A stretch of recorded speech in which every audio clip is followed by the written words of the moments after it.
change that I have been requested to make, which I will present to you, and that's simply that the4J, the past member of council, Willem Balma, has requested to speak to council first because of an important appointment.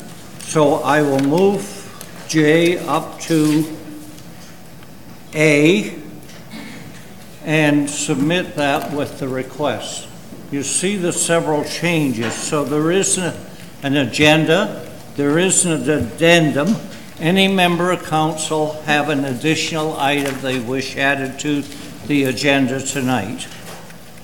Councillor Chambers, please. Just under other business, a short report on the county participation in the Brant Skills Center Spelling Bee. Oh, right. Thank you for that, Councillor Chambers.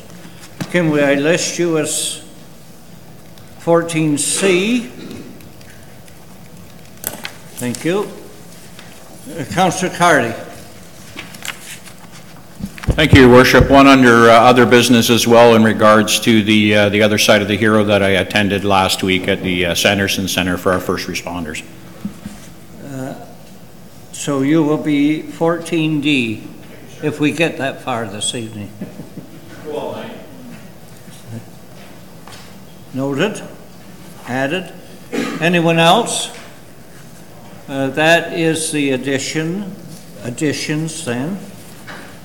What is your wish in regard to that proposals? Moved by Councillor, thank you. Moved by Councillor, second by Councillor Gatward. Any discussion? All in favor? Opposed? Carried. With that, we'll move to a declaration of pecuniary interest by any member of council at this time. Before moving on, perhaps we have the clerk report on the attendance.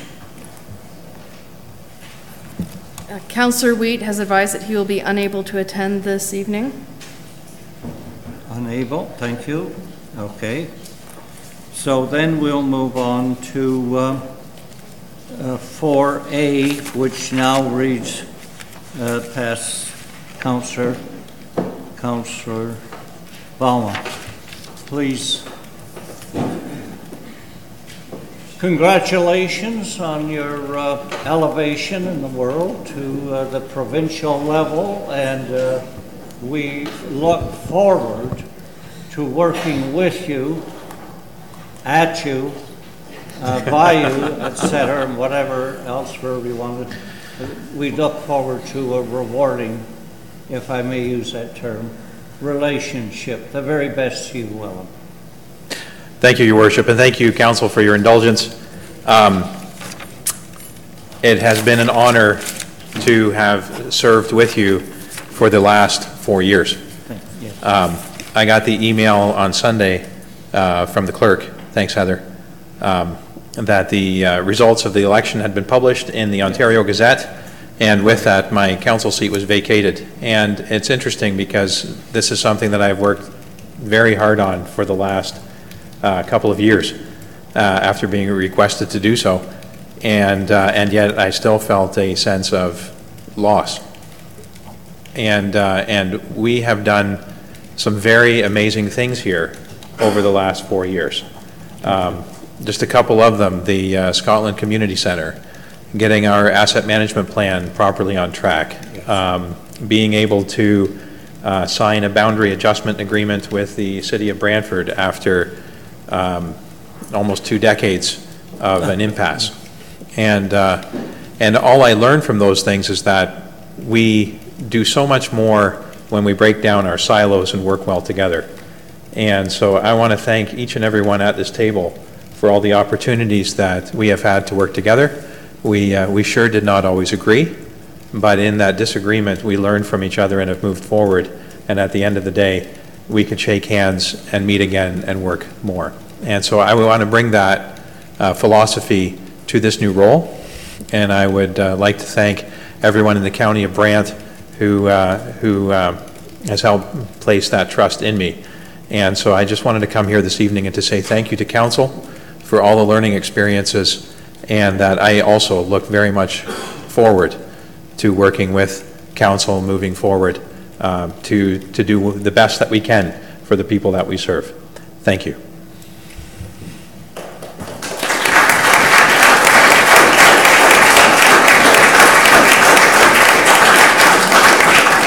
On behalf of Council, we thank you for your participation. For sure. Thank you.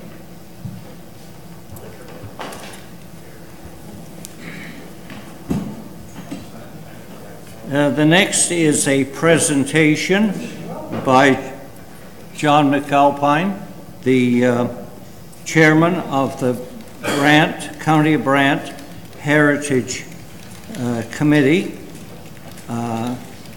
We have a presentation of Heritage Designation plaque to the owner of 24 Barker Street, who I believe is present. You want to come up? John? Yep, if Dominic, if you want to come up for the presentation. So.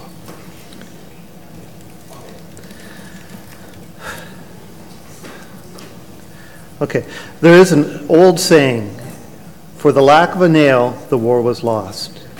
In 1830, Capron was in the process of building this town we know today as Paris, and he sent out the word that the new town needed a blacksmith to make the nails and all the things that a blacksmith could do to help the village grow.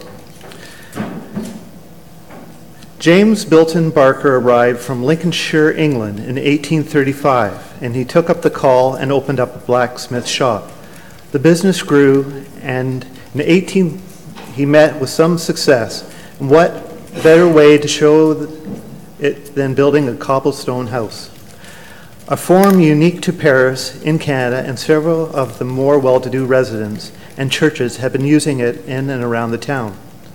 The house was started in about 1841, some of the work he had done himself, and he moved in 1842. Built on 75 acres, he was also built a dry stacked retaining wall that shored up the hill overlooking the village below, and a walled garden was built beside it. I don't think you could pick a more idyllic location for a house. In the garden grew a small walnut tree. Fast forward 175 years and many owners later, and this house was quickly falling into disrepair. The land was overgrown, and some of the locals had started using the property as a dump. We call it demolition by neglect. For years, our Heritage Committee had been keeping an eye on it in the hope that seeing it someday revitalized. Steve Pickett, in particular, had taken a keen interest in seeing it revitalized. I have to admit that when we had a chance to tour the house when the work was first started, we both came back a bit skeptical and disheartened by what we saw. Moldings for the windows and other parts of the interior were scattered on the ground in a heap. The 175-year-old walnut tree had been cut down and lied on the side and the front. There didn't seem to be a plan to restore the house and what its potential was. I think Steve let Bob and Dominic know he wasn't impressed. Fast forward a couple more years, and we had a chance to go through it once again and tour the house. Bob Wilson and Dominic took us through the home, and with the encouragement of his wife Mary, they had decided to restore the home to its full potential. That tree that had fallen down had been milled up into lumber and turned into cabinets for the kitchen. The millwork from it covered the ceilings in the great room.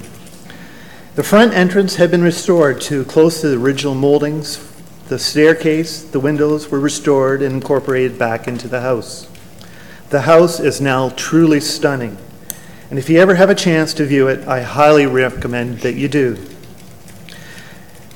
It was nice to see the rest of the Heritage Group agreed, and we recommended that 24 Barker Street be recognized and designated, And so today, on behalf of the Brant Heritage Committee and the Brant County Council, I am proud to present this plaque, right here, to Dominic Zavarelli on behalf of the owners Bob Wilson and his partners and Bob's wife, who had foresight to preserve this building and for future generations in the town.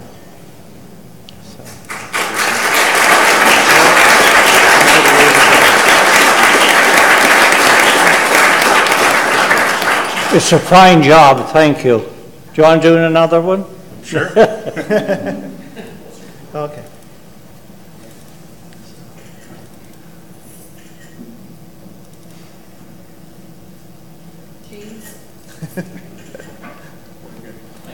I'd like to advise our guests that the Paris Museum has done a very fine job of preparing a booklet on the cobblestone houses of Paris, South Dumfries, etc., which is available for sale.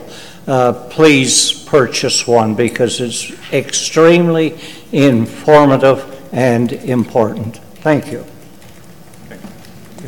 Thank you, John.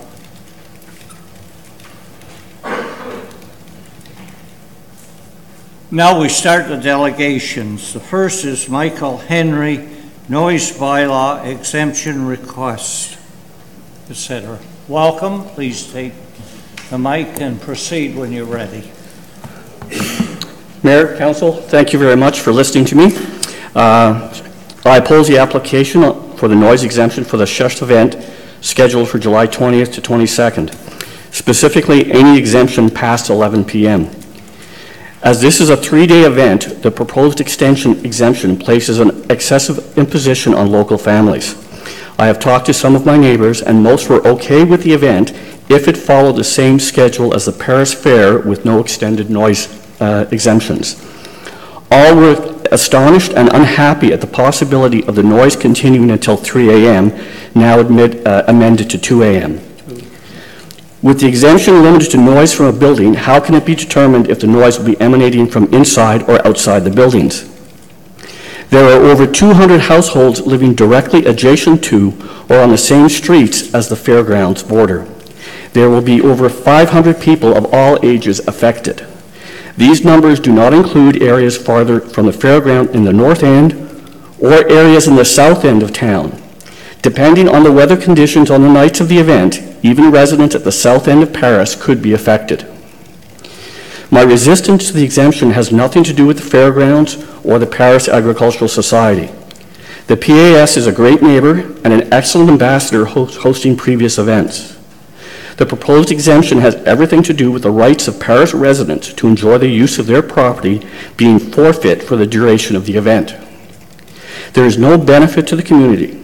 If you grant a noise exemption, you are removing our right to enjoy our properties. I acknowledge that the fairgrounds have existed long before many of the homes built in the area.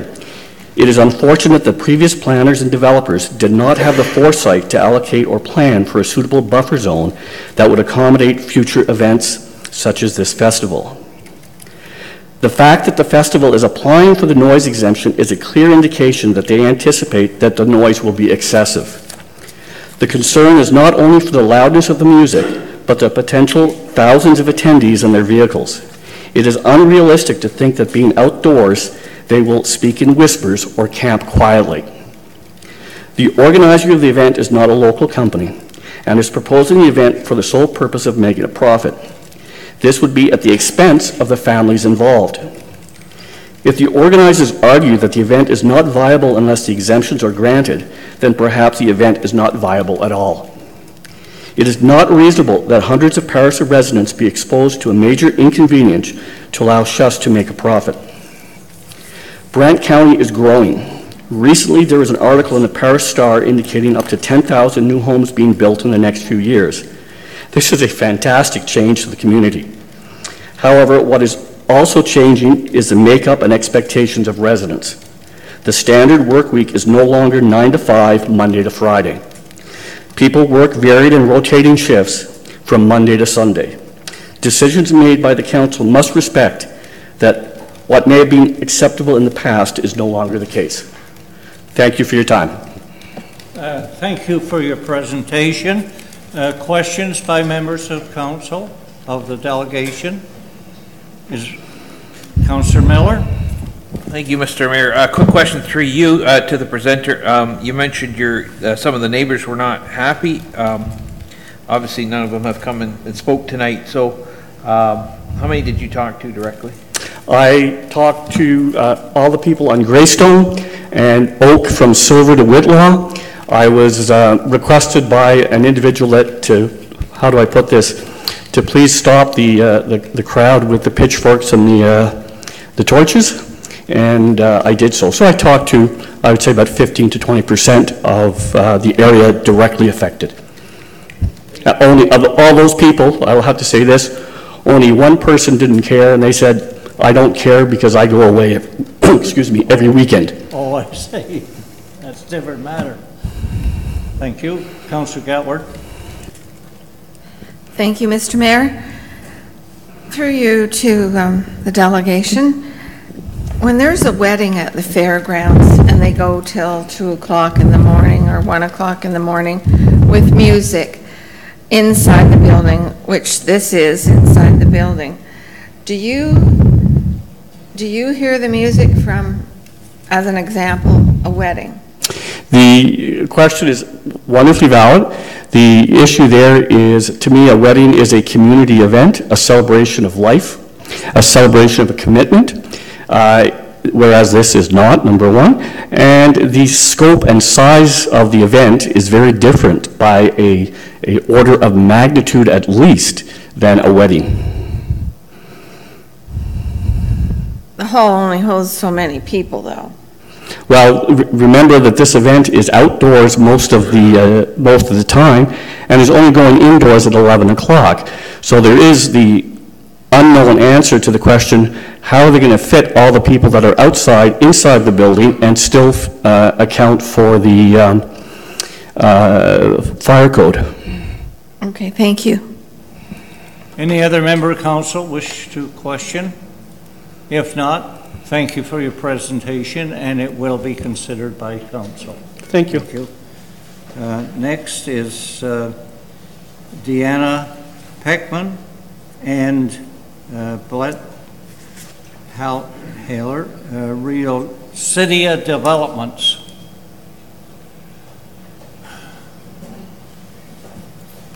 Welcome. Please proceed when you're ready. Good evening, Council. My name is Brett Howler, co-owner of 60 Dundas Street East. I've been a resident of this location for 17 years. I'm here tonight not to stop the development of the proposed commercial building at Dundas Street East, but to inform Council that the following procedures and guidelines set out by the County of Brant and the Town of Paris has led this county to numerous issues that ultimately come to the expense of the taxpayers. Rules and procedures are made for a reason. They are made so extra costs are not absorbed by the taxpayers during these construction phases. Allowing this development to continue without the steps and procedures followed allows other developers to come to town and do the same, which leaves the town and county in an awkward position and on the hook for extra costs occurred during this poor planning. The CAO, Michael Bradley, stated that this request was, quoted, abnormal. The other thing that was not quite clear to me is that as of June 20th, 9 days after they proposed the development, Mr. Paponi told my wife that no permits, engineering reports, or updated geotechnical reports had come across his desk. If the Zatia Group were in such a hurry to get their international client a new home, they might have tried to show some due diligence and tried to stick to the guidelines and procedures set out by the county. They've been working on this development property for years, since the last attempt of taking down the wall. Rushing the process of taking down the wall will only lead to mistakes, which leads to unnecessary expenses to the county and ultimately the taxpayer. Going forward, I'd like to make aware that there are things on the site map that are not quite clear due to the age of the drawing and the lack of details of the site plan. The county's property, number one being the turnaround, is not labeled on there. The stairs shown in front of 60 Dundas Street East is not shown on there. And also, there's no shared driveway anymore, as the owners of 64 Dundas Street, the Zatia Group, denied us access to our house, which forced us to install a new driveway, which brings me to letting council know that I was approached by 2 developers for the purchase of 60 Dundas Street East. One developer was Paul Hilek of the Zatia Group, and the other did not release in who he was working for. Both were told the same, to put an offer on paper and give it to us so we can consider. Neither have followed through. I'm a concerned citizen and also a budding property owner of this development that wants to make sure that everyone has done their homework. Make sure that the county and the town assure that no other structures, trees will be removed or harmed due to the process of this demolition. Can the county ensure that the remaining portion of the wall will be structurally sound? If the site plan was shown better in depth, you will see that in a couple places there may be grading issues, which I believe will result in further demolition of the wall or demolition of surrounding buildings. I need to be assured that my property, my home, and my family are safe. Thank you. Thank you for your presentation. Questions by members of council regarding this presentation? Are there any questions regarding this presentation? None? We will receive that and it will be considered by council. Thank you for your presentation. And the next is Catherine Cooper, City Group, responding to delegation. Read this matter. Welcome. Please proceed when you're ready. Good evening, Council. I'm just here to answer questions and to reply to the previous presentation, just to, I guess, provide some clarity to some of the statements that were just made. The county is in receipt of a current engineered site plan. Staff has that. With respect to county lands on Fair Lane not being shown, there are no county lands. The county has an easement right of way over that driveway. I'm not going to get into the issues of access not being provided. They have access. They were trespassing for years on another property. With respect to requirements of the county, as we indicated at the CDC meeting, we will be entering into an agreement with the county and will meet all the requirements that staff deemed appropriate. Our engineer has prepared the documents that were required to date. Certainly anything that the county staff feel appropriate that will be required will be submitted, and we're in full support of the staff recommendation. I think that's going to be received later this evening. I'm here to answer any questions if anybody has anything to ask with respect to this. That's it. Complete? Complete. Questions of the delegation at this time by members of council? No questions. Thank you for your presentation. The next delegation is James Graber, Barbara McDonald, Sharon Corner, Ann Berth, Linda Stoltz, Tom Wallace, Sandra Fair, regarding Paris Links Road West and Area Residents Group. Please come forward and proceed when you're ready.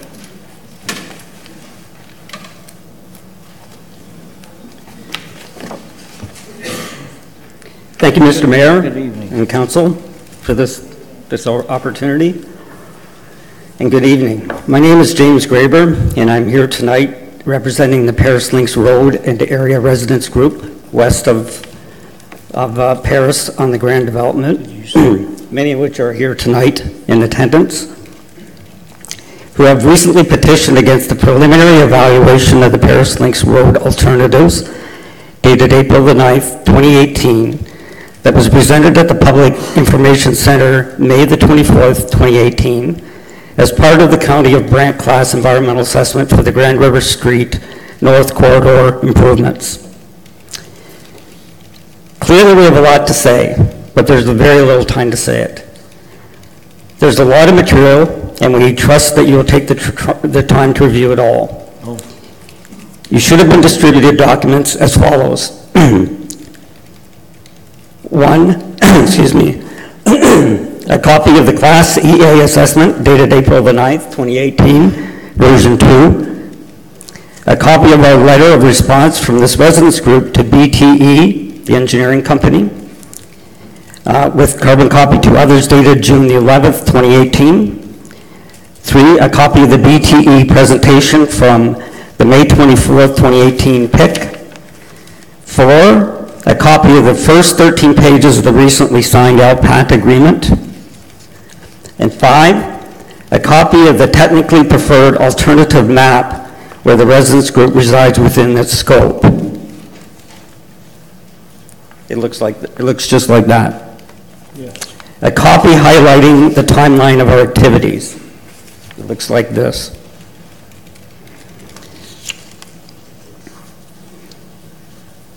Please take note that the preliminary study dated April the 9th, 2018, that had been committed to be made available for the public on the PIC, at the PIC, has still not been posted as of today at 11 o'clock.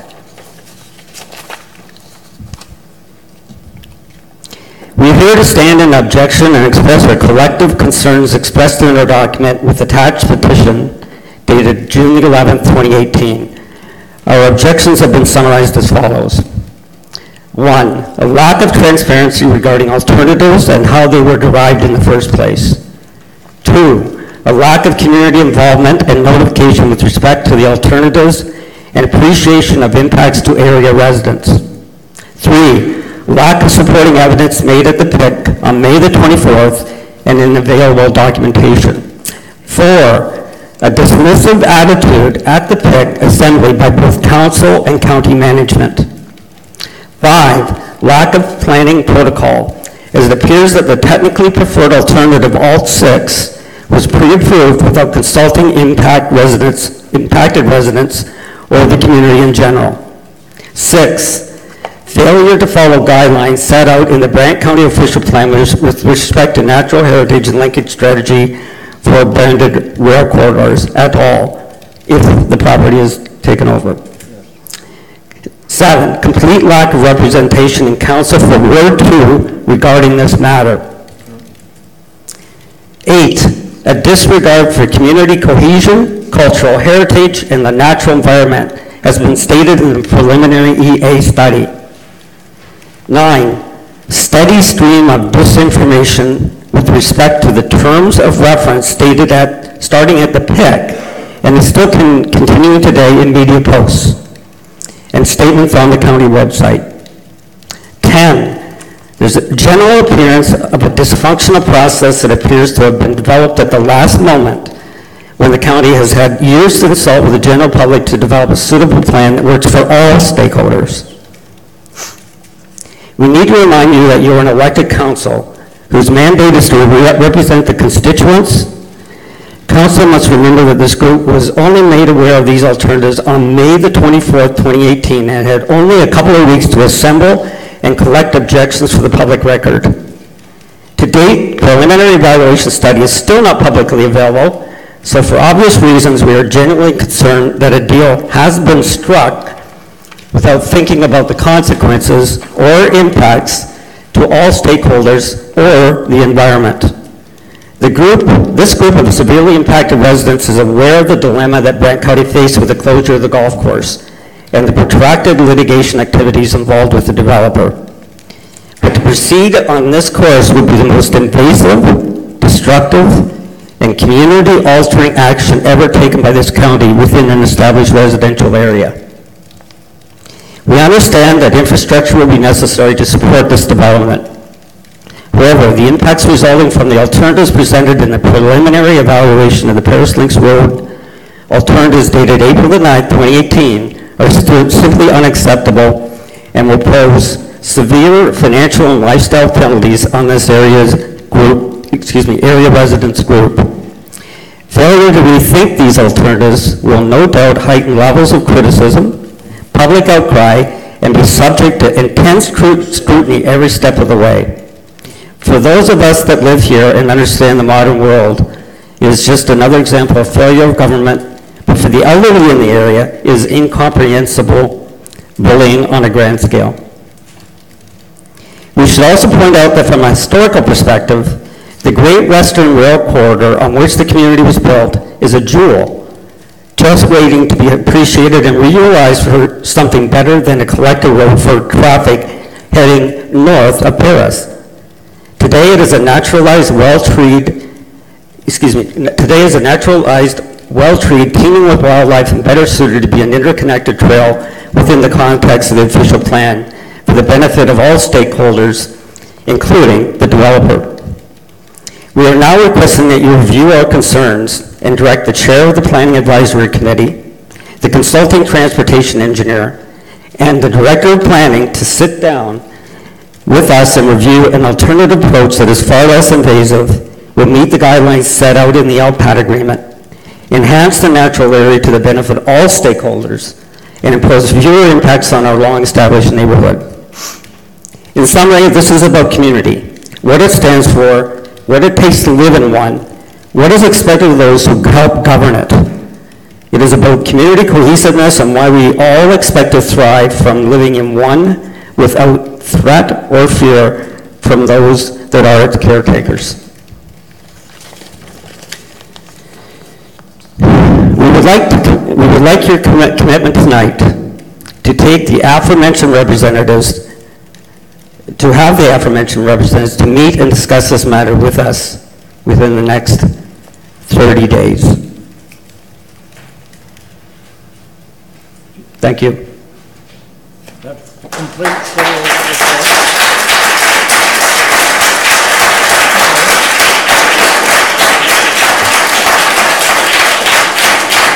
Just a moment.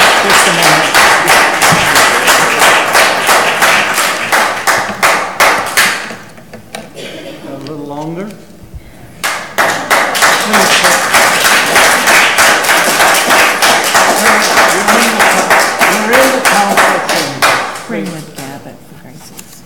It's an extremely important argument.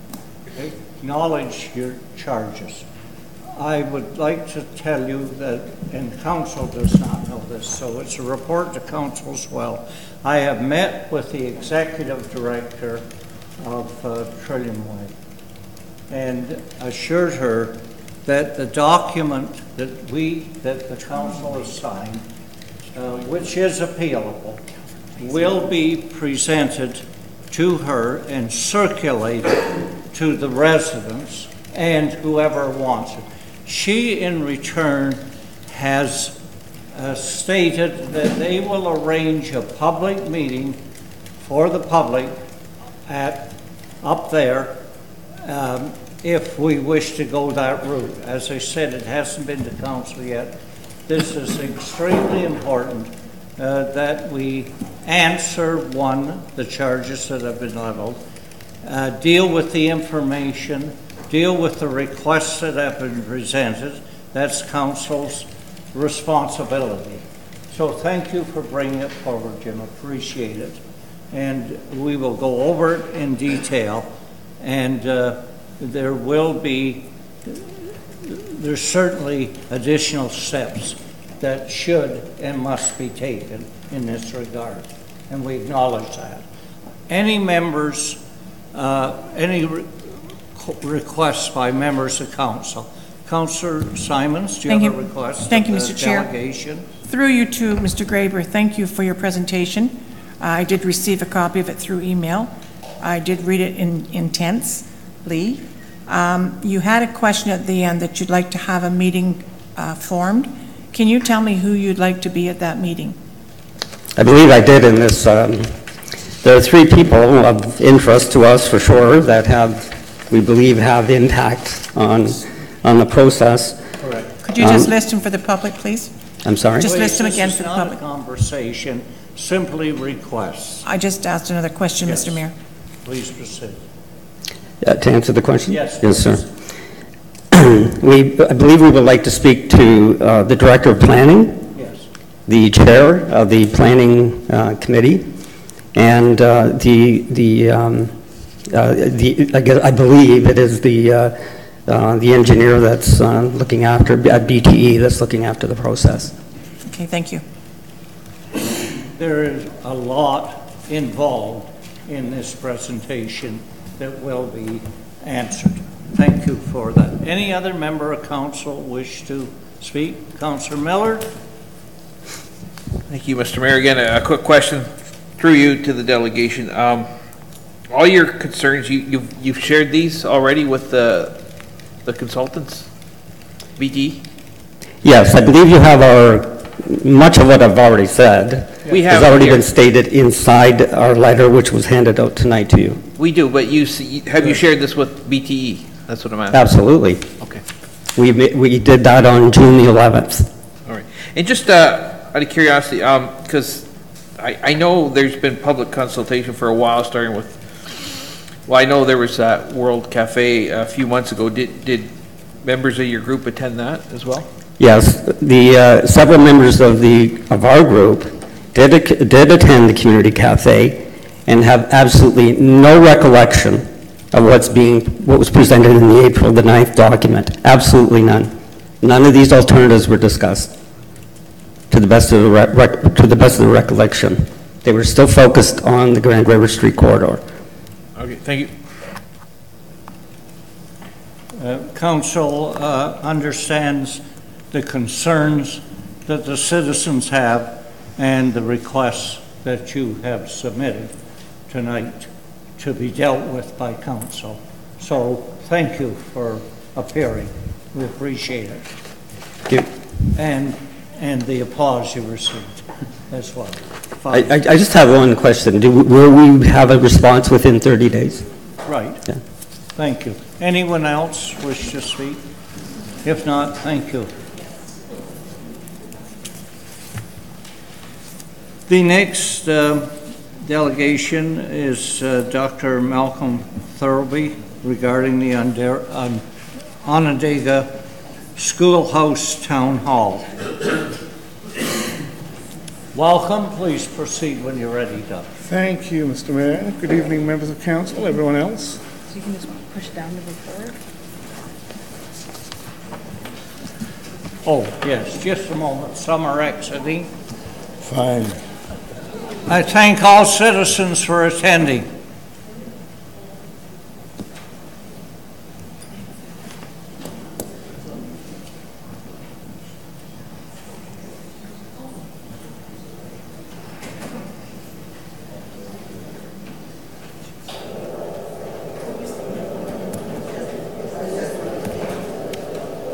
Did I take the heat up? Did anybody bring a rope? A rope? Did anybody bring a rope?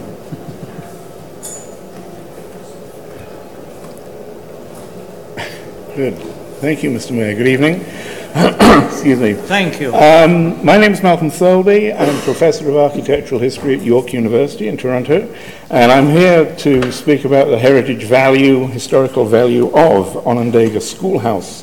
The documentation reads that the school for the Six Nations Reserve was built in 1876, reference to the Weekly Expositor there, and the work is of local Brantford architect John Turner, one of the great leading lights in the second half of the 19th century, not just in the area but in Ontario.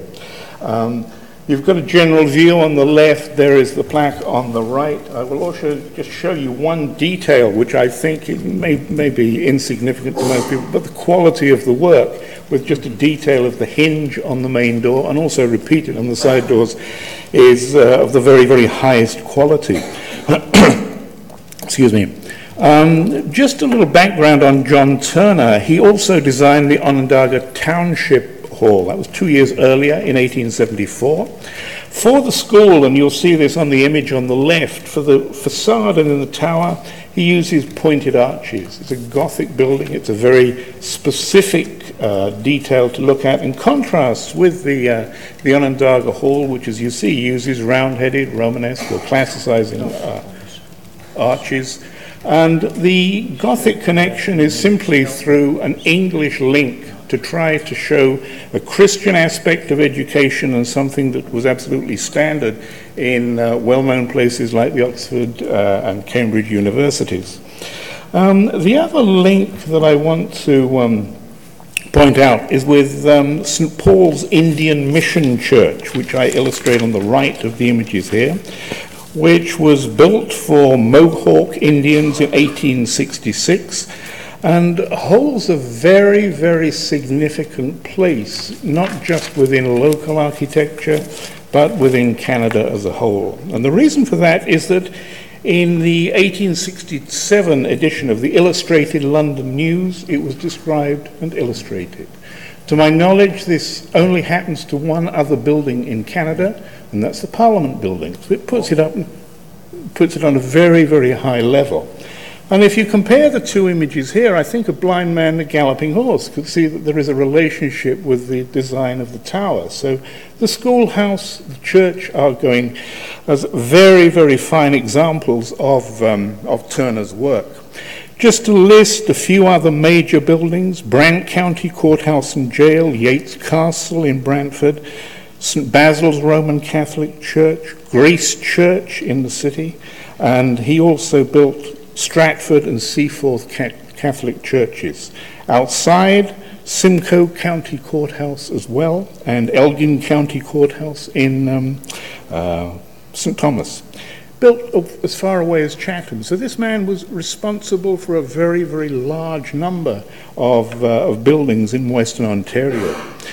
What I regard as the key features for the schoolhouse is that, number one, it's a remarkably ambitious design, which has a central facade tower, which you see there, which is most unusual. And I just show you here a couple of other schoolhouses from the county. Mount Vernon is there, and Glen Morris School, sort of fuzzy image, I'm afraid. This was the norm for schoolhouses. A basic design was published in 1866 in a newspaper called the Canada Farmer. It had a huge circulation. And that served as a model for the vast majority of rural schoolhouses. So let me just go back here. That's that. To have the tower for the Onondaga Schoolhouse is truly remarkable. Common if you have a major municipality, but not in a more rural situation. So it seems to me that from the architectural historical perspective, it is a building of the highest order. I would highly recommend its preservation with, pardon me, aspects to be considered, consultation with the community, and also, I suppose, what you call a feasibility study. Can it be reworked into some other use? Ella, do you want to come? I've said what I have to say.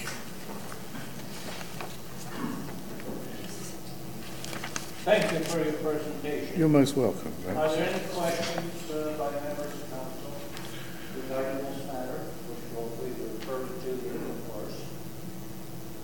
Thank you for your presentation. Thank you very much for having me. All the information that you've been willing to submit to us for our consideration. Thank you. It is an outstanding building. There's no doubt about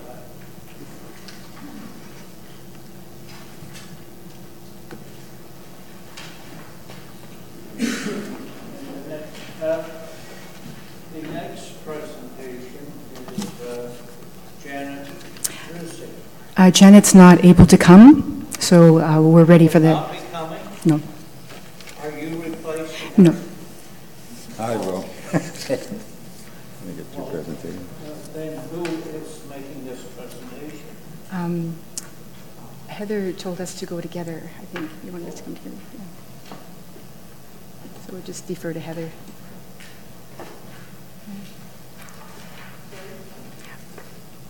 Janet Christie is not here to make this presentation. Okay, so that delegation you withdraw, the next one is on the Oh, we're going on to the next. I got it, she's not here. Yeah. She's not here. She's not here. All right. Okay. The presentation will be made by with Gary. Well, please proceed when you're ready. Thank you. So this is a joint presentation with Gary Burns, and he wanted to elaborate as well on the Turner building. Just wait till... Mr. Mayor, Council, citizens of Brant. Just one moment. Here, I'll open it up for you. What I want to give you is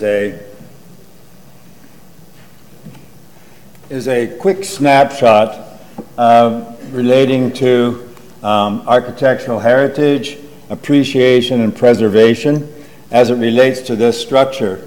This photograph you're looking at is one that I took in around 1971 or 1972. I was driving through Onondaga and admired this as a keystone structure for that community. It's an amazing building.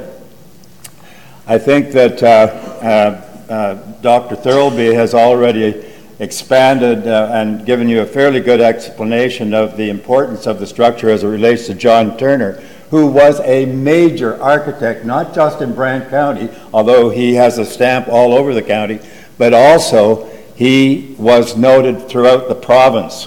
This man was trained in, so here's just a little take from John Turner's impact on architecture of Brantford, or Brant County. I prefer to call it Brant County, and surrounding towns in the 19th century was great. He arrived from England when Brantford was in its obituary states, a scattered village, lived to see it become a leading industrial city. Turner's 40-year career in Canada made possible the opportunity for Englishmen to find employment in a British colony, was encouraged by economic growth in the region where he settled.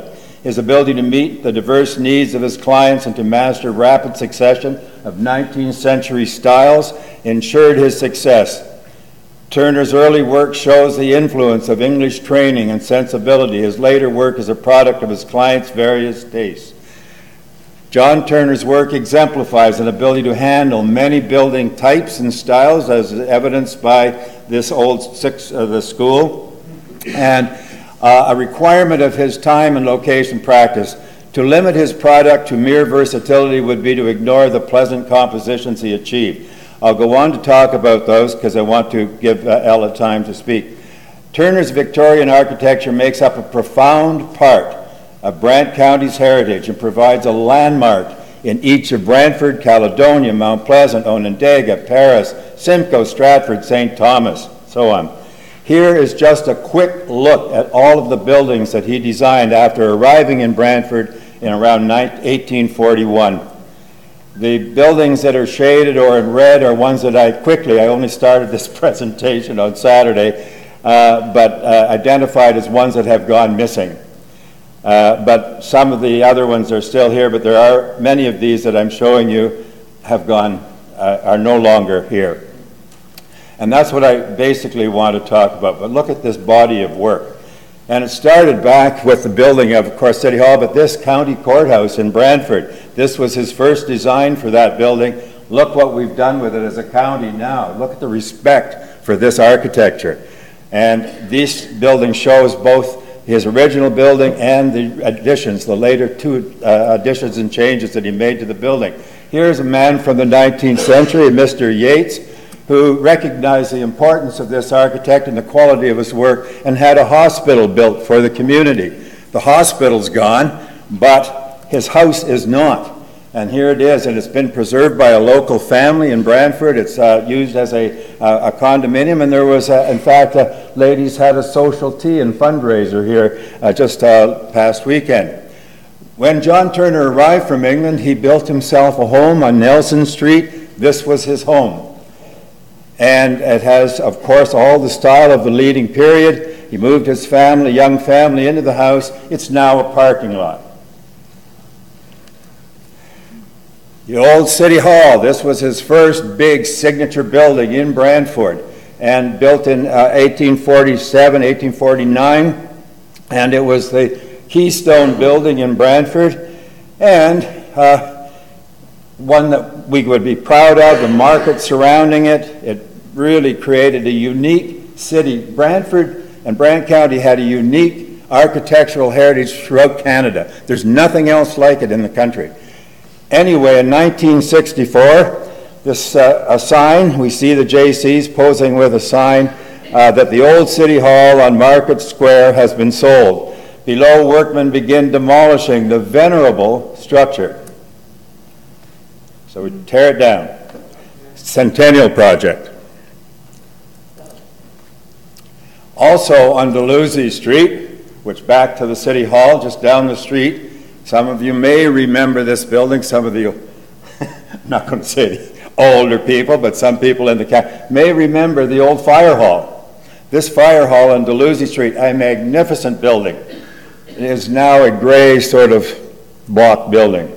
In the county, fine buildings built by Turner, Harley, and this, I don't know who the architect is, but just up the street, look how wonderfully this building has been preserved, this industrial building.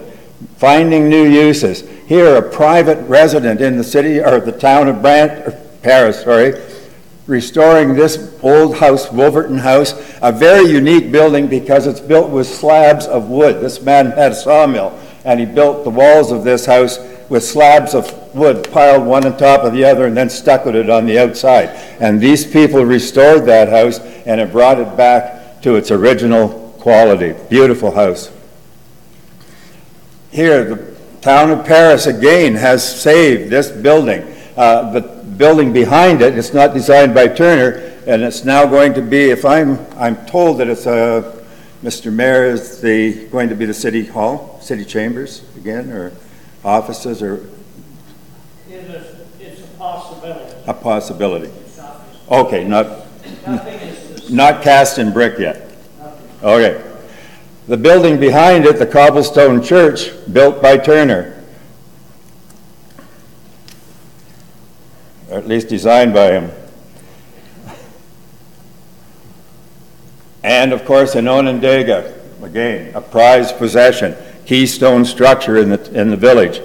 And it's being beautifully, it's now, I was just in it this afternoon, and it's being used as a community hall for special events and so on. Wonderful preservation.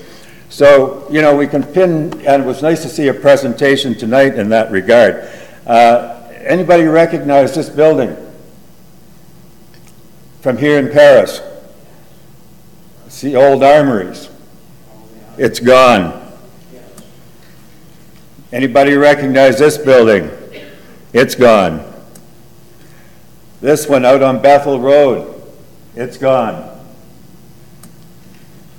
This old Georgian commercial building in Burford, this is a late Georgian structure, wooden structure, fine building, it's gone. This Art Deco Texaco station, iconic architecture across the province, it's gone. Let's hope. How will we know it's us without our past? John Steinbeck, The Grapes of Wrath. Is it worth saving? This is what came to my attention. I see this in the expositor. No problem can be solved from the same level of consciousness that created it. Albert Einstein. Is it worth saving? If we have to ask the question, the answer must be yes. Yes. Nothing is impossible. Thank you. Thank you. So I'd just like to follow up with a letter from Bill Montour of Men's Fire. And he learned that it had been a school for the children of Six Nations from Dr. Thirlby. And so he's asking for a consultation for Six Nations. If this serves Six Nations children, he feels that Six Nations should be consulted, and he's given me his contact that I'll pass on to you. Just wanted to raise a few points. 9 of the 10 closest neighbors to this hall, 9 of them that look on the hall, they are the 10 closest neighbors. They may not get the newspaper. They had no idea that it's being torn down in July. They had no idea. And they would like community consultation. I know it was in the paper, but a lot of people don't get it. And what they say is there was no consultation with them in Onondaga. Men's Fire, Bill Montour, who wrote this letter, says there's been no consultation with Six Nations. The wrecking ball comes in July, and there's been no consultation. Ms. Haley, 1 more minute. Okay, thanks. The Heritage Committee, again, the head, John McAlpine, who's here, told me, as head of the chair of the committee, they were not consulted. They were told they could go in after the decision by council to demolish it. They could go in and save artifacts. So I am proposing a win-win solution. I'm calling for more consultation.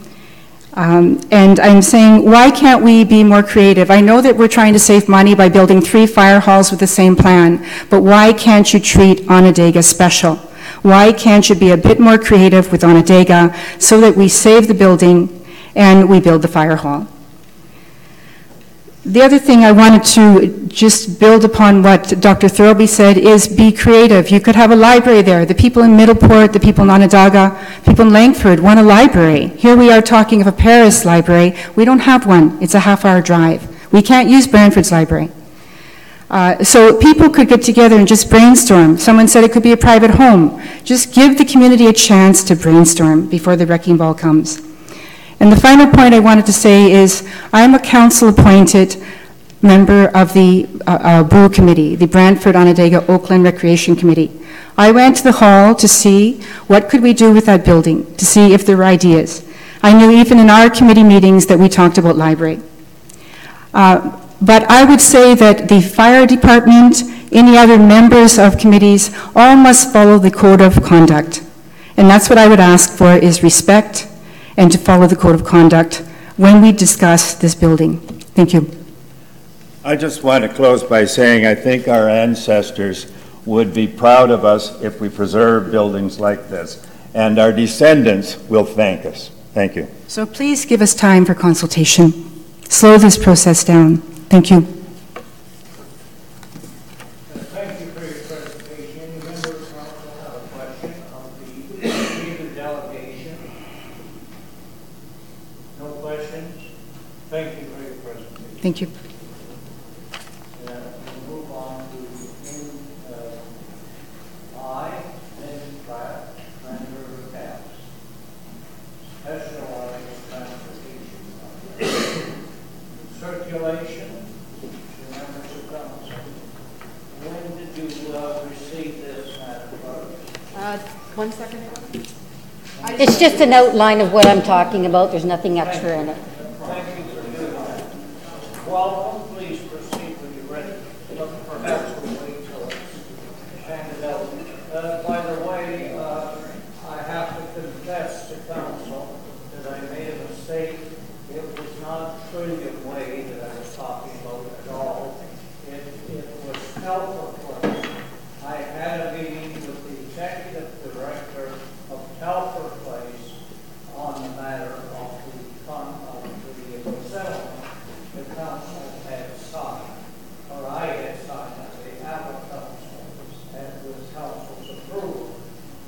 That was received because, and the meeting progressed because she had delivered to me 3 sets of signatures of people protesting.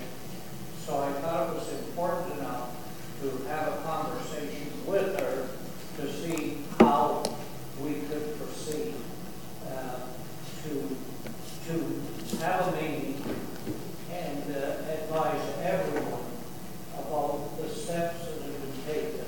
We do have the one report from the residents themselves, but it's very important. Realizing, of course, that I don't have the right to arrange that meeting myself. It's possible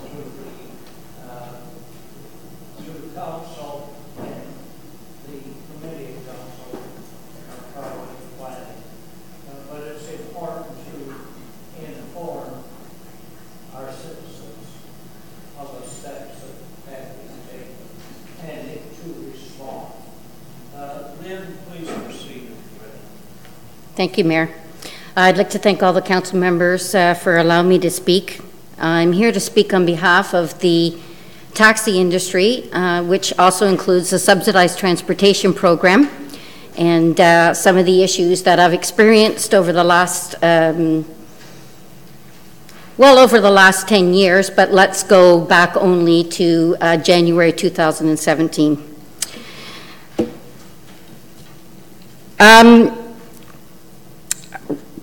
Currently, right now, we are helping out with the County of Brant's subsidized transportation program. And it's done through the taxi bylaws of the County of Brant. Now, the city of Brantford has taxi brokerages, and they are in conflict of interest with Paris Taxi Brokerage. They are all owned by the same individual, okay, and they are using whatever dispatch office that they can in order to send whichever vehicle is available, as long as it falls under the certain rules where Brantford Cab can't do a county-to-county run. We are expected to do this subsidized transportation, and it does require us to go to the city of Brantford. It also requires us to pick up people from the city of Brantford. There is the occasion where there would be a Brantford to Brantford call. However, because we do not stay in the city of Brantford, we always come back to our community. It's highly unlikely that Grand River Cab ever does a Brantford to Brantford call under the STP. And according to the City of Brantford bylaws, we're not allowed to do Brantford to Brantford calls, which I respect, as long as they respect ours. However, the enforcement divisions of both municipalities have not clarified exactly what their taxi bylaws entail. So what we have encountered is that we are to put signage now on the sides of our taxi cabs in order to be in Brantford, and that is to do our contract work, which is the subsidized transportation. So for 3 years, we have been operating with the County of Brant in regards to the subsidized transportation, and we thought that this was the only way that the program was going to continue to evolve for this community. We were told that in order for us to be sustainable, that the rates for a taxi requirements were $2, which included the GST per kilometer. In order for the transportation program to continue over the last 3 years, the county requested that we give them a discount. Now, because one taxi company was giving a large discount, we had to as well give that same discount or be opted out of that program totally. So over the last 3 years, we have donated through our donations over $75,000 to the subsidized transportation program. We are now up for the final 4th contract, the final one that they can do before they decide to make some changes on how they're going to proceed with dealing with it in the future. Right now, we have encountered numerous problems. We have been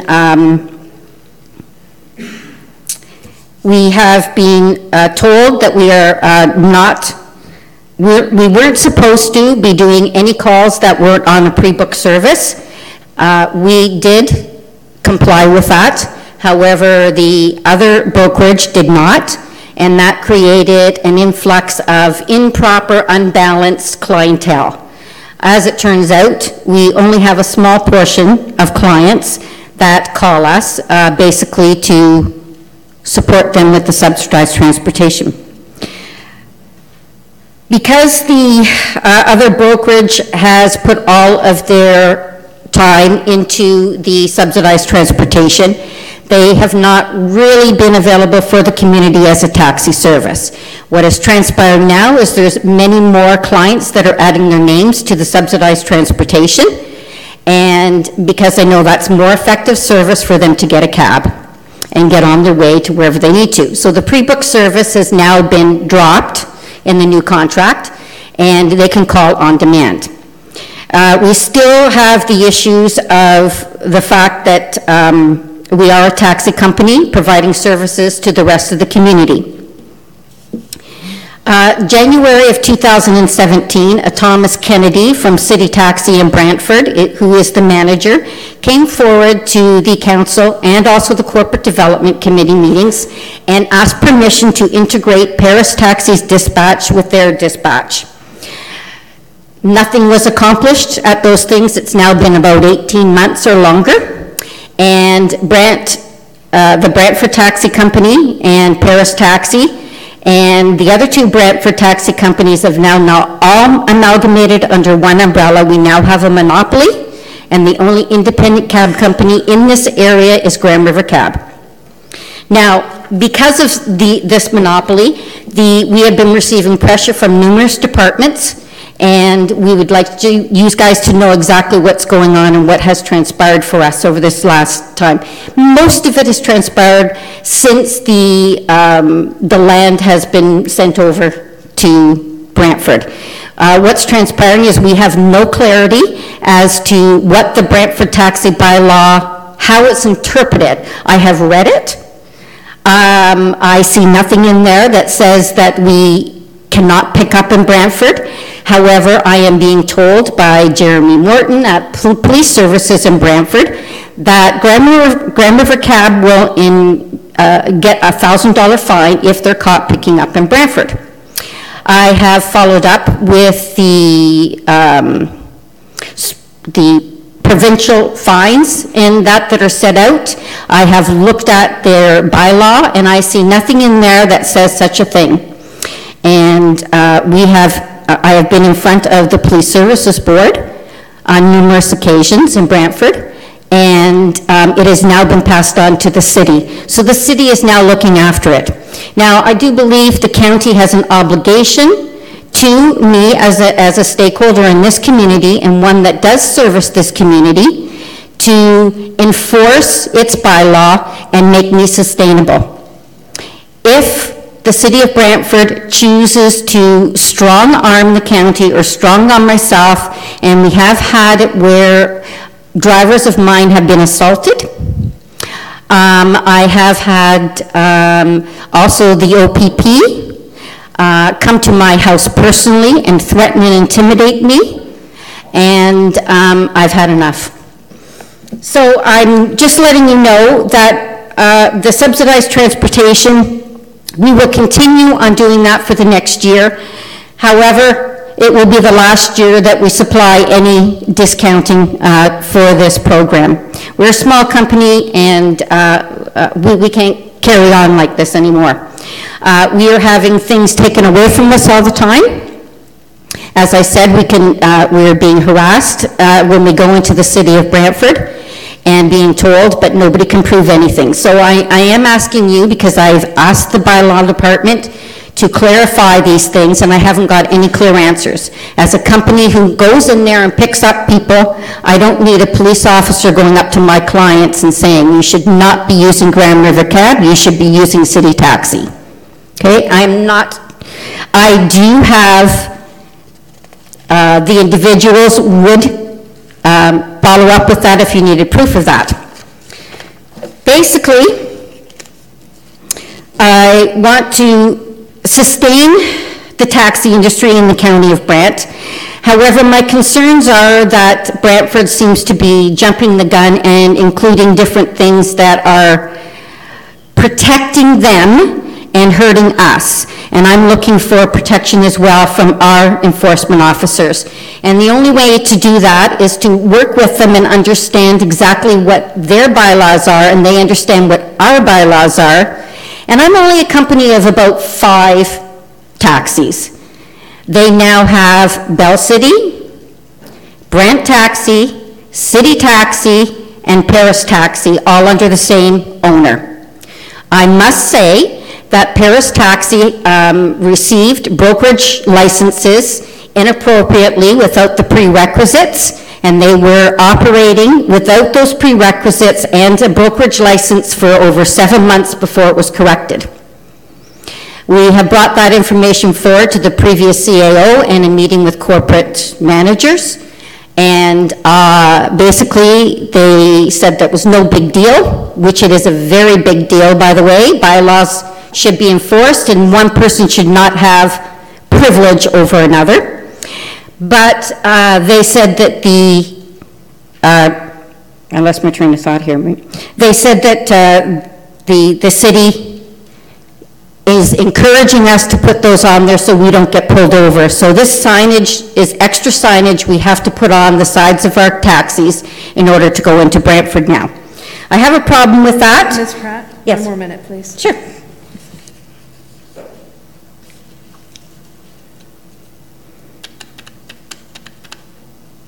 Okay.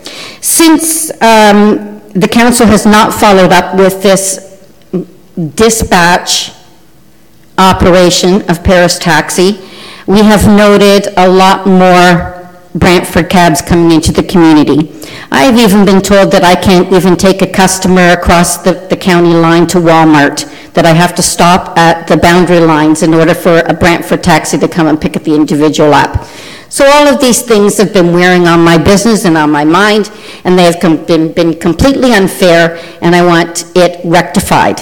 And the only way that it can be rectified is if the two enforcement departments get together and come up with something fair.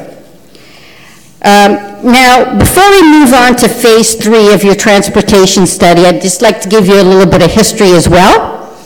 We started operations in 2008. By 2010, we received a public vehicle license through the Ontario Highway Transportation Board, which allowed us to have scheduled runs between Paris and Brantford Monday through Friday, 5 days a week. The transportation study suggested that we have 6. And I just wanted to mention that if you start taking all these different contracts and start applying to everything, there will no longer be taxi companies available to do the general public. They'll all be fed out, there will be no sustainability, and there will be no such thing as a taxi bylaw in the County of Brant. If that is what the council chooses to do, and what the enforcement chooses to do, then we suggest that we umbrella it under the City of Brantford at the very least. There's a lot to think about. There's a lot that I've told you. As I said, I am concerned. I've been approached by OPP. Yes, Mr. Cardy, I have been approached by the OPP and also the City of Brantford Police. Point of order, Mr. Mayor. What is that for, ma'am? Why were you centering me out like that? Well, because you made a look to me over what I said, so I just When said did I yes. make a look to you? I do not want to argue with you, Mr. Cardy. Be very careful. I suggest the same courtesy be given to me as well. Okay? So, let's see, where can I finish off here so everybody will be happy? All right. So, as of April 1st, 2017, Paris Taxi received their brokerage license. There was no police check on the owner. He did not have an Ontario license. At the time, he had no director signing, and he was still given permission to operate in the County of Brant. I suggest that accountability on behalf of the County of Brant be looked into, and they not investigate themselves, as was the report that I received. In conclusion, I would like a clear and concise commitment from both the City of Brantford and the County of Brant to work together in providing services to each of our municipalities in a fair and equitable manner with respect for each other's taxi bylaws and sustainability in each municipality of which we are licensed accordingly. I thank you for your time. Thank you for your presentation. Any member of council wish to? John? Councillor Pierce, rather. Thank you, Mr. Mayor. Through you, a couple things here. First of all, you were on our agenda, okay? Which means that you were put down as a delegation in plenty of time to get on the agenda. What I don't appreciate is being handed a 3-page document 2 minutes before or while you're doing your delegation. I'm not asking for any decisions today. Now I have the floor, okay? So you're going to listen to me. Just a moment. Okay? Now, what I don't appreciate is a 3-page document when you're up there trying to say something. I'm trying to read this, so how can I possibly listen to what you're saying and read this at the same time?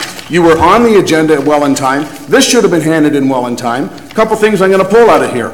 You're telling me your drivers were assaulted by the OPP? That is correct. They were assaulted. I was assaulted by the OPP, and my drivers were assaulted by the City of Brantford. And yes, I spoke with the Police Services Board in the City of Brantford. Yes. That is correct. Chief of Police. Excuse me. One of the problems is the council does not have the rules it should. We should really require Excuse me, Mr. Mayor, point of order here. I still have the floor. Yeah. Okay? What I would like to know, was there a police report filed? Oh. Yes. There was a police report filed. Thank you. Numerous. That's all I'm asking. Police report filed. Thank you. Now you're telling me that there was assaulted drivers and he came to your door and assaulted you? Nope. The police officers here at the OPP came to my door and threatened me and intimidated me with fines for having my vehicle on my grass, and also saying that my tires are bald and they could give me a tire for that. I have had off-duty police officers pull me over 3 days later and charge me with traffic violations. I've gotten off on all of them. Point of order, Mr. Mayor, point of order. These are legal matters between the Speaker and the police and the province. This has nothing to do with the county of the council of the county of Brant. If she has issues with the police, take it up with the police. It has nothing to do with the county. Deal with the OPP and your lawyer, not us. We're not here to litigate that. Excuse me, if I may carry on. It is our police force, however. We do not run the police force, your worship, you know that. The police force also can come to us and ask us. They are part of the enforcement, so therefore, they are part of the taxi bylaw. Lynn, all we can do is take your documentation and have a meeting and investigate it. And there are things here that we have known about for some time. That's obvious. Not all new to, and when I say us, I mean the committee that deals with the transportation. And I see Councillor Miller wishes to comment at this time, and we invite him to do that. Thank you, Mr. Mayor. Through you to Lynn. I guess I'm finished then. Oh, sorry. Did you want to go ahead? Okay. Yes, thank you. Through you to Lynn. Lynn, I just want to say thank you for the work Grand River Cab has done for the STP. As you know, everybody knows there's a shortage of cabs when there's such a demand there. So it's appreciated, the work you guys do. The question I want to ask you is, and I just found this out today, you have to put those signs on when you're doing an STP run in the city of Brantford. If you have those on your cab, I'm assuming, but you tell me, you won't get charged? And I do not know, it's not been clarified, sir. Okay, and then the second question I want to ask was, does Paris Taxi also have to have those on their cab? When Yes, they do. Okay. When they're doing the STP. Yes, okay, thank you. Councillor Gatworth. Thank you, Mr. Mayor. That leads me to the next question. Do the city taxis, when they come into the county, have a sign identifying them that they're doing a special call? There's the inequality. Thank you. Any other member of council wish to question? If not, thank you for your presentation. We will receive it and be discussing it. Thank you. And I believe that completes the list of delegations that we have this evening, correct? Adoption of minutes from previous meetings, A, B, C, and D. There are 4 of them before council. Councillor Miller? Pardon? I was just wondering if you wanted to dispose... Just a moment. Sorry, Councillor Miller's making the same point. Okay, I think the clerk's saying the go same ahead. thing. I just wondered if you wanted to dispose of the delegations this Well, evening. we can, but I think a few minutes of internal thought would not help, and it would not hinder any of us, but fine. So we'll revert in that case. You don't wish to proceed, but we'll revert to, I believe, do we wish to deal with A, the first presentation we have from our former member of council, now our MPP. Councillor Miller. Move to receive. Pardon? Move to receive. Thank you. Councillor Gatward. I would second it, and I would also make a suggestion that we present as a memento of his time on council, Willem Booma's name tag to him. Councillor Miller, you have made a move. Was Councillor Gatward is seconding, but adding to it, so do you wish your motion seconded? I think so. I thought we could sell it to them, but I think we can also give it to them as well. So what is the motion then? The motion is that the delegation be received as information and that Councillor Ballin be presented, former Councillor Ballin be presented with his nameplate. Councillor Chambers, please.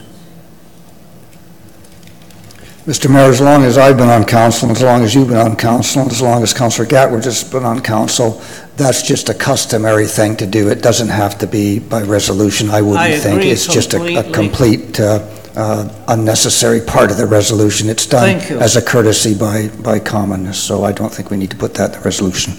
Acceptable, Councillor Gatwood? Yes, I didn't really intend that it should be part. I just wanted to make sure he gets it. Thank you. Thank you. So the motion now you have is... Just to receive. Thank you.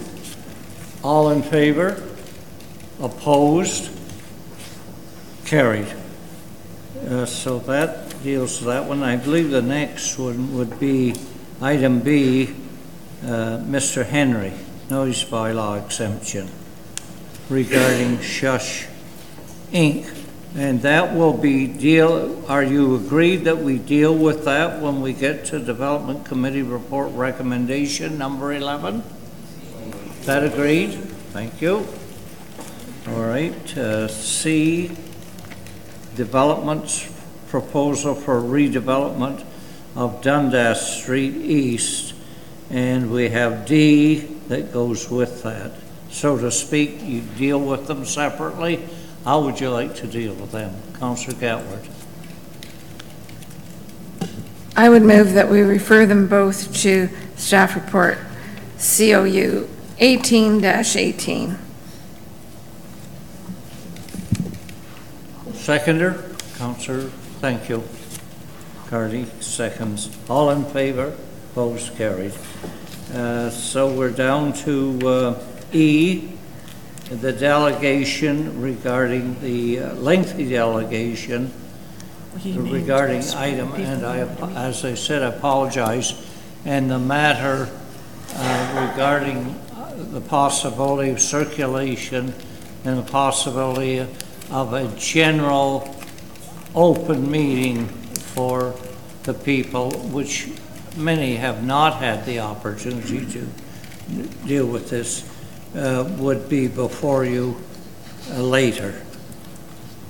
So how do you wish to do? Councillor Coleman. Thank you, Mr. Mayor. Thank you for your help. Thank you. Now, I know we're both getting a little older, and yes. We can't hard time remember.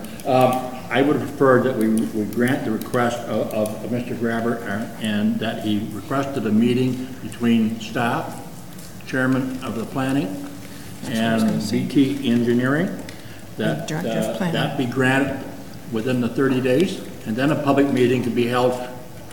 It's two different items. Two different items. Thank you. Discussion, Councillor Cardy? I'll second that. You second that.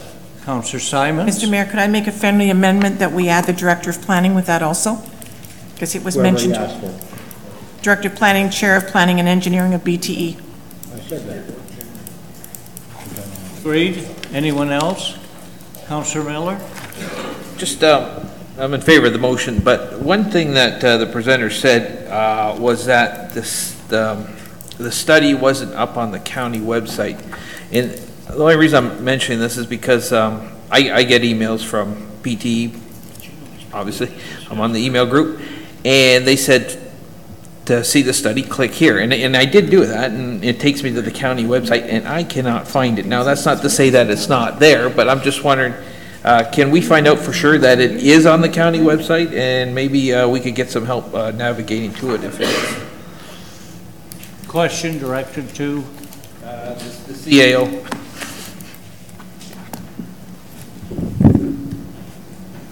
Please. Through you, Mr. Chair, Your Worship, yes, certainly we will look into that. I suspect that some computers, it's a large document, and I think that may be the challenge. So we will correct that by the end of the week. So. And there are also the maps showing alternate routes. Councillor Coleman. Thank you, Mr. Mayor. I would add the CAO in with that group to meet too, as he is still the acting general manager of public works, so. Oh, thank you. Yeah. Yes. Does that affect the motion? Just include it. Anyone else wish to speak to the matter? So, mover and seconder agreed to that addition.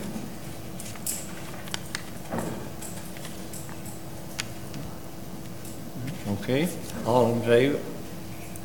Opposed? Carried. On to F, Dr. Malcolm Thurlby, and we could deal with the next, well, G wasn't here, but H was at the same time, if you wish. Councillor Cardy. I'd like to put this through under staff report CLU 1820. Have those come under that if council so chooses. Seconder. Councillor Coleman, seconds. Questions? All in favor? Opposed? Carried. And now we'll rush on to I, Lynn Pratt, Grand River Cabs. And there is a recommendation, number 15 in the corporate development report, at which this could be discussed if council wishes. Yes? Move the corporate development report. Thank you. Moved by Councillor Coleman, second by Councillor Pierce. All in favor?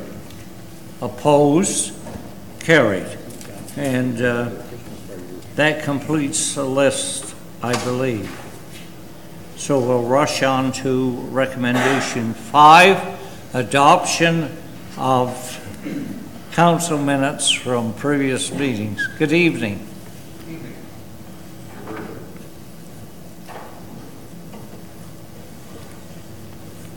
Councillor Powell will present.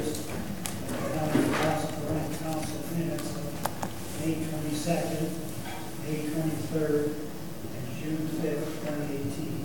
It's going faster than I thought.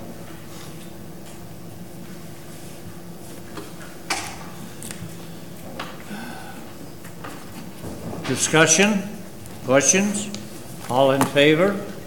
Opposed? Carried. Business arising from the minutes?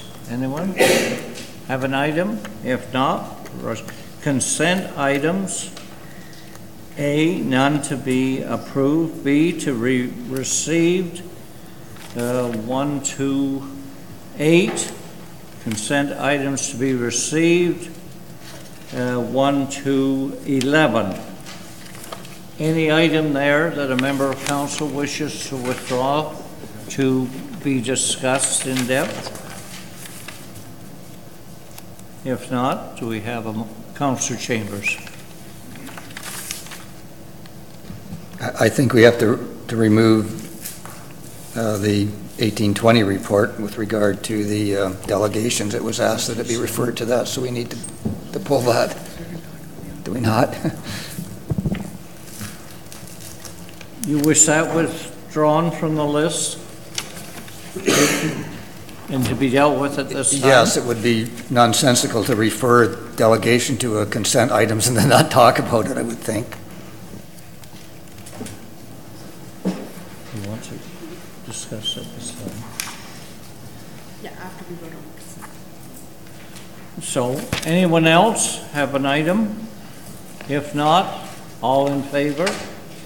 Opposed? Carried? Someone has the resolution. I'm not sure. Oh, who has the resolution? For the consent items, Councilor Powell. Councillor Powell, please. Moved by myself, second by Councillor Cardy, that item 7 B and C. Consent items be received. And that's with the exception of P2, correct? All in favor? Opposed? Oh, you have another item? Councillor Gatward. Thank you, Mr. Mayor. There was just one comment excuse me, that I wish to make about 7B5.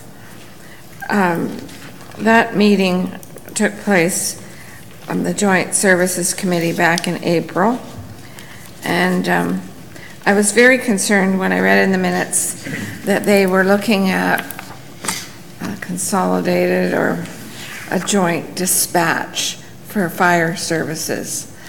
I believe our fire service has good dispatch here in the county.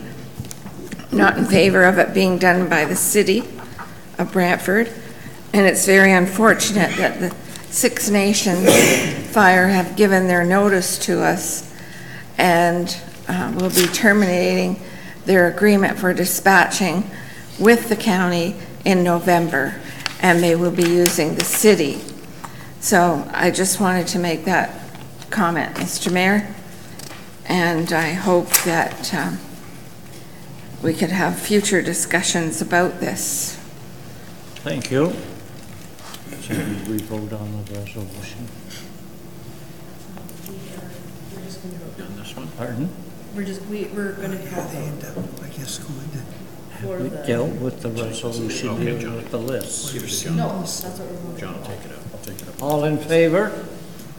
Opposed? Carried. 7B2.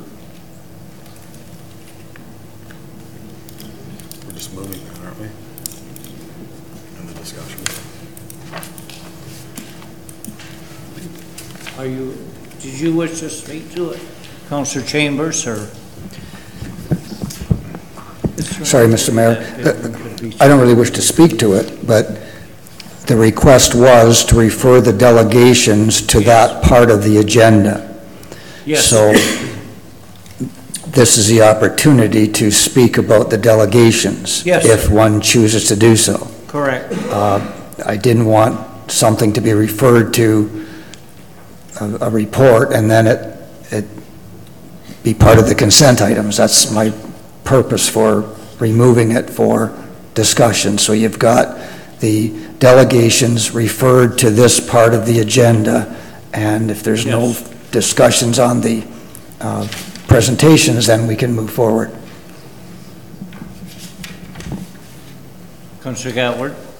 Thank you, Mr. Mayor. Well, there was an excellent memo from the district chief, Barry McBlain, on our agenda, 7BI or 1, and I read that, and I was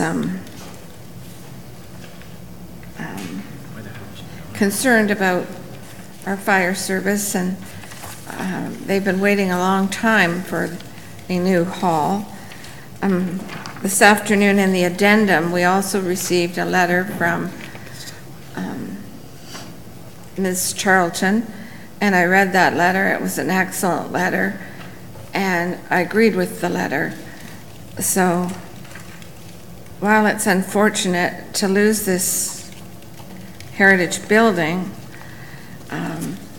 we do have one in Onondaga that we can be very proud of, the hall by the river, and I guess we can't save every building that wants to be saved or should be saved. Sometimes we have to think about the people in the community. Thank you. When is the demolition scheduled for?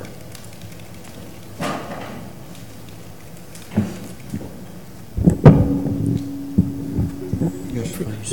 Yeah, through you, Your Worship, the demolition would start in August. There is some preliminary work that has to be done, as my report indicated. Designated substances have to be identified and removed, and all of the appropriate disconnections, electrical and utility disconnections, basically pumping out of any storage tanks on the property, and then the demolition would commence in August. We would see it commencing over the month of August. View that any member of council wish to speak further on the matter. If not, we need a motion to deal with B7B2, I believe.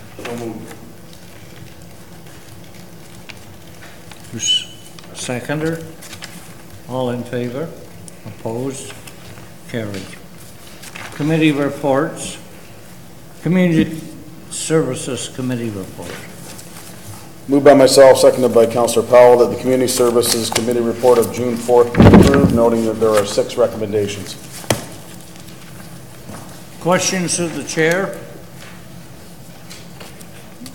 Councillor Powell? Okay, we're just trying to get our paperwork on item 6. Has to do with the Lions Park Ball Diamond. I appreciate we name it Peter Lavoie Ball Field to recognize his work in the past, but could we not add the support for the people who the last 25 years and name the diamonds, the stone diamond and the her name slips me now, diamond. So we would recognize not only our past and our history, but we would also recognize the effort of those 2 people who also were involved in the fundraising to make this project possible. I can answer that, Mr. Mayor, through you. Chair. There was quite lengthy discussion on this, and part of the discussion was absolutely Stones and Clements did a lot of work for Paris Minor Softball, Paris Youth Softball, without a question. But there have been many others that have done a lot of work as well. Before them, there will be many others after them do a lot of work. There was also the conversation had that the diamonds were in part of the fundraising. So if somebody did come along and say, okay, we're going to give X number of dollars for the diamond, it was suggested that it should stay like that. Absolutely, there should be some place to recognize these people. A couple things that we've spoke about. One is the wall of recognition. 2, there's also a part of the building, a part of the canteen building, approaching it from the side of the parking lot that they're looking at. It's a flat part of the wall that we're in discussions now with Paris Youth Softball. They seem, they like the idea of potentially doing their own kind of wall of fame for just strictly Paris Youth Softball on the side of that. Okay, very good. Any other questions to the chair? Councillor Gatward. Thank you, Mr. Mayor.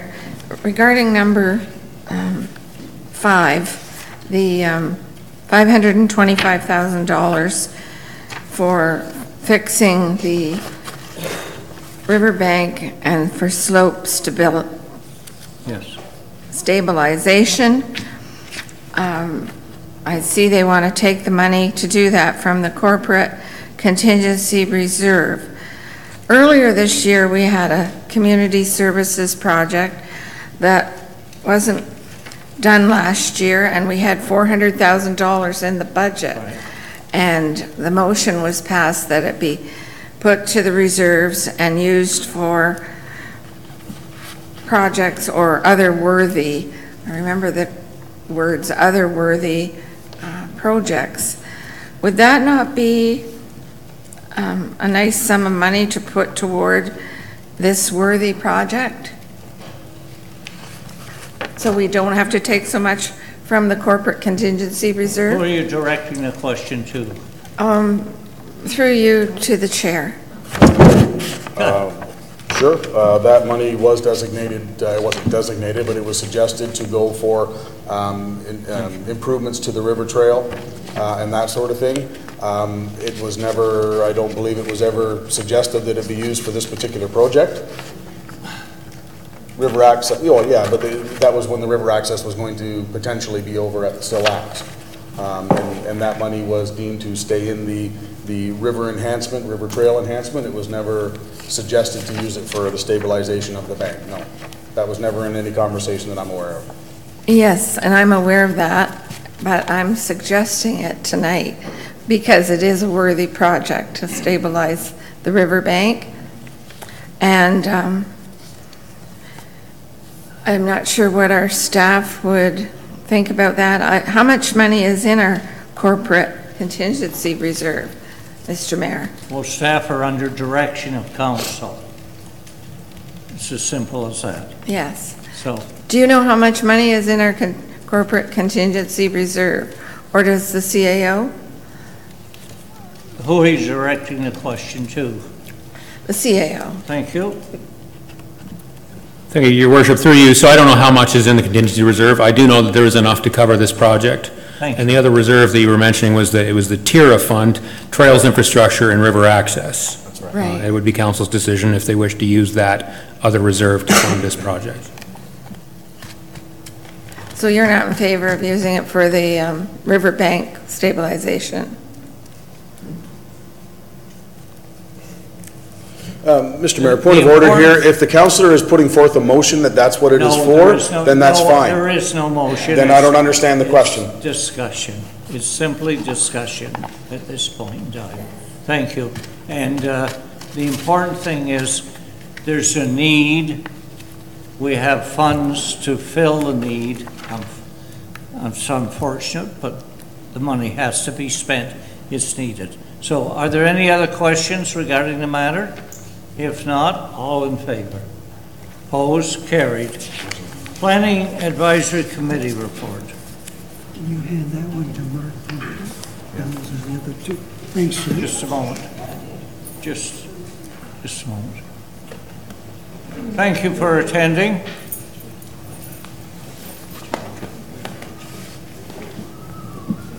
You can stay, the rest of the meeting if you wish. It gets more interesting as the night goes on. Sometimes, not always. Planning Advisory Committee report, please. Moved by myself, second by Councillor Cardy, that the Planning Advisory Committee report of June 5th, 2018 be approved. No Questions to the chair? Presenter, rather. No questions? All in favor?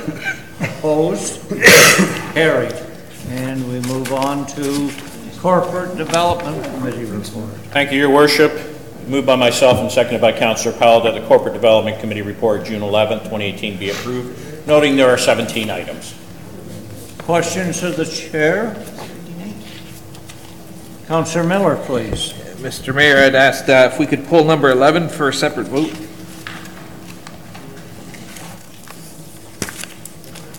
What did you say?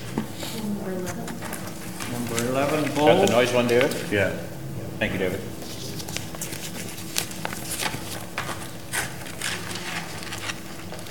Number 11, he wishes to be pulled, Your Worship.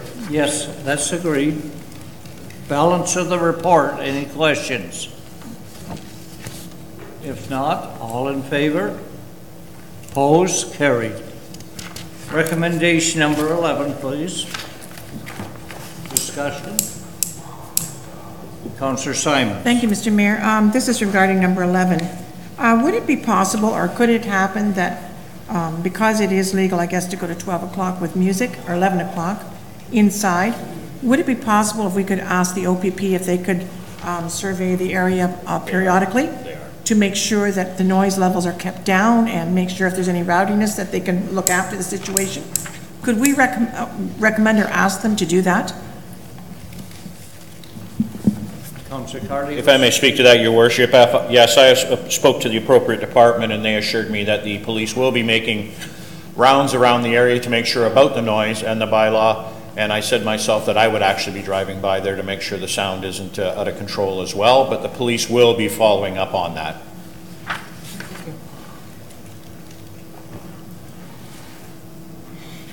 Number 11, anyone else have a question about the matter? If not, all in favor? Opposed? You get a count. Some are not voting. Some members are not voting, I think. Is that correct? Did you have a question? I'm voting no. I think we had it carried. It was. You're calling it carried? Yes. 5 to 3. 6 to 3. Thank you.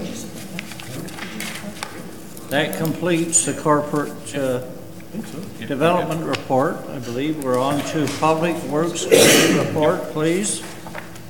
Mayor, myself, second by Councilor Powell, Public Works Committee report from June 12, 2018 to be approved by the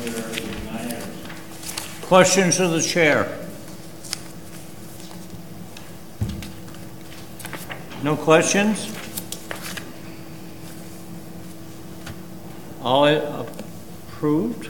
In favor. Opposed? Carried. Did you? I'm just going to step away for the next committee report. I'll declare a conflict of interest. A pecuniary interest? I'm not sure. It's one of those. So,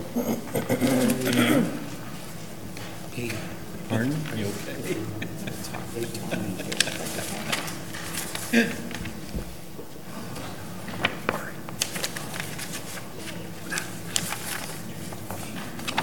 Oh, we haven't done John Noble Home Committee. Thank you, Mr. Mayor. Last report.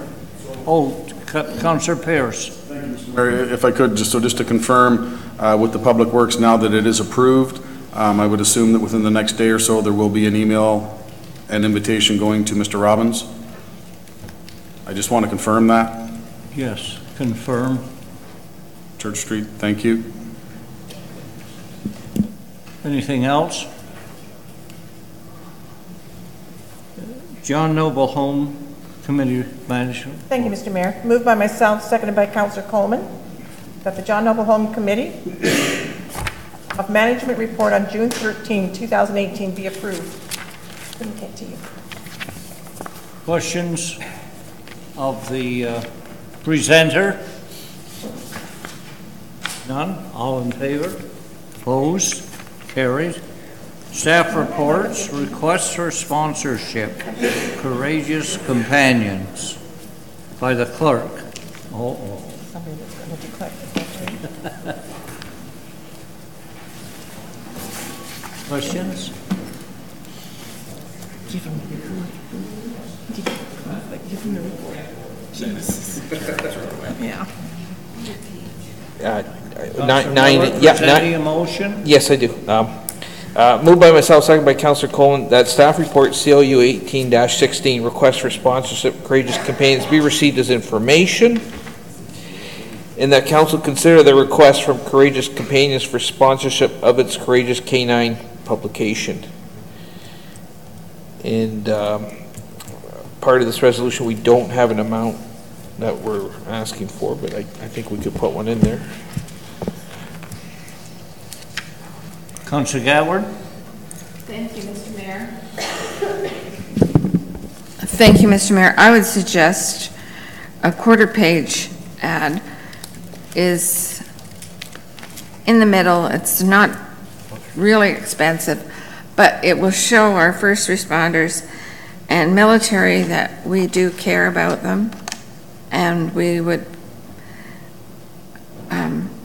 so that's what I'm suggesting we do to in request to their You're moving that? Sponsorship.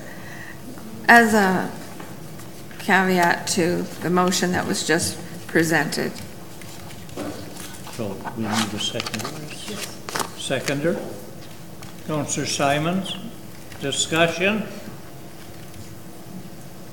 Councillor Powell. Just to be clear, did Councillor Miller suggest a certain amount of money? No, it was not in the resolution. That's what Councillor got. Okay, and is there any deadline when this has to be done? A little late, isn't it? I don't know. I think there is a timeline, if I'm not mistaken. I mean, if we don't move on it, the magazine might be come and gone this year. I didn't see the date either. It doesn't have a date in there. So do we have a mover and seconder? Councillor Gatward? Thank you, Mr. Mayor. And we supported our first responders recently with a movie regarding post-traumatic stress disorder at the Sanderson Center. And I thought that was very fitting for our council to do that. And I feel that this will reach a broad range of people throughout Ontario and Canada, and I think it would be very fitting for the county to do the quarter-page ad. That's why I made that suggestion. Do we have a seconder? Yes. Yes, we have a seconder. This is for the amendment to agree to a quarter-page ad at a cost of, I think, $6.50. Plus applicable taxes. Councillor Pierce? But it says right in there, Mr. Mayor, I just want to be clear that it's plus applicable taxes. So, what do you wish to respond to? It's not 650. Call the motion unless anyone has a question for the Pardon? call a motion for the amendment, and then we can consider the main motion unless somebody. Amendment, all in favor, opposed, carried. And then motion as amended. Yep. All in favor. Opposed, carried. Thank you. So we're down to B, Development Services Department fee changes. Councillor Chambers? The recommendation as written in the agenda is moved by myself and seconded by Councillor Pierce. Discussion? Councillor Miller? Just, I appreciated the fact that the general manager did talk to the development committee and got their input, and I thought that the report did a very good job of addressing those concerns. So I support the recommendation. Councillor Coleman?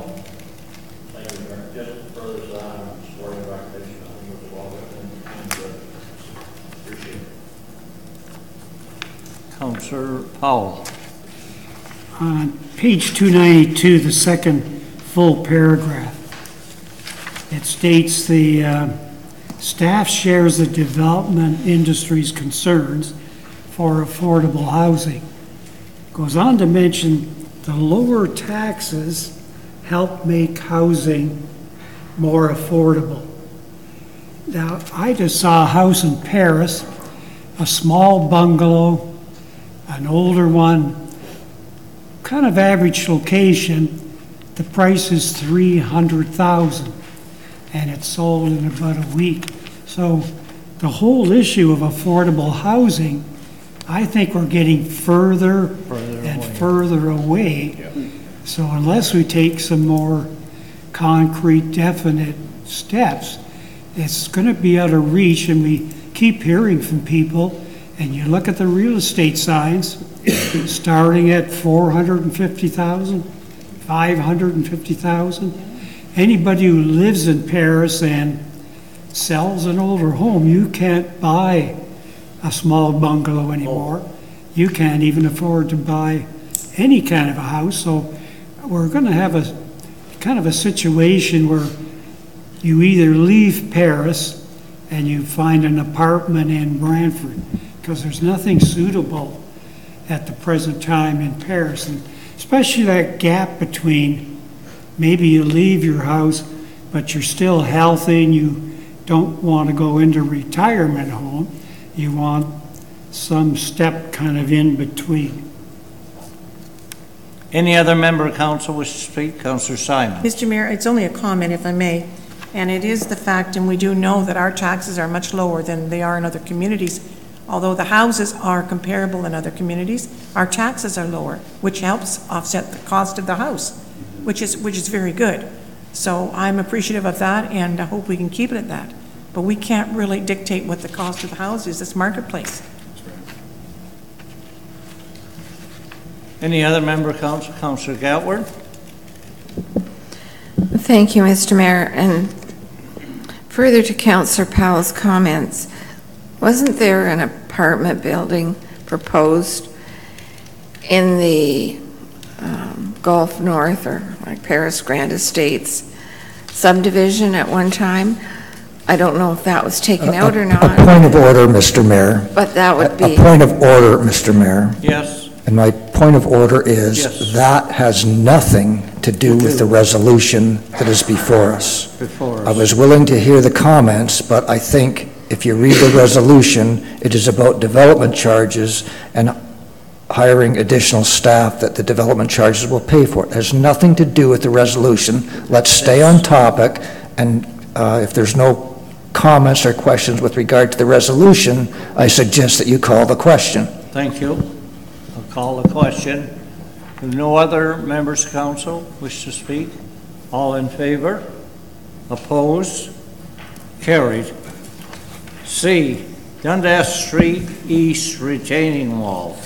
Moved by myself, second by Councillor Coleman, that council approve the request from Zatia Developments to remove a portion of the retaining wall located within the Dundas Street East road allowance, abutting the easterly part of 64 Dundas Street East in all of 70 and 72 Dundas Street East, subject to Zatia Developments entering into an agreement providing adequate securities, providing the required engineering drawings and supporting reports, and obtaining a public works permit to the satisfaction of the County of Brant. Safeguards are there, you're saying? The reason I read the whole thing, Mr. Mayor, was because there was concerns. Yeah. Any member of council wish to speak to it? Councillor Gatward. Thank you. And the concerns of the delegation earlier, yes, it was. I believe are addressed here, because the engineering people will ensure that the wall removal and the grading and everything is done properly. Any other member of council wish to speak? If not, all in favor? Opposed? Carried.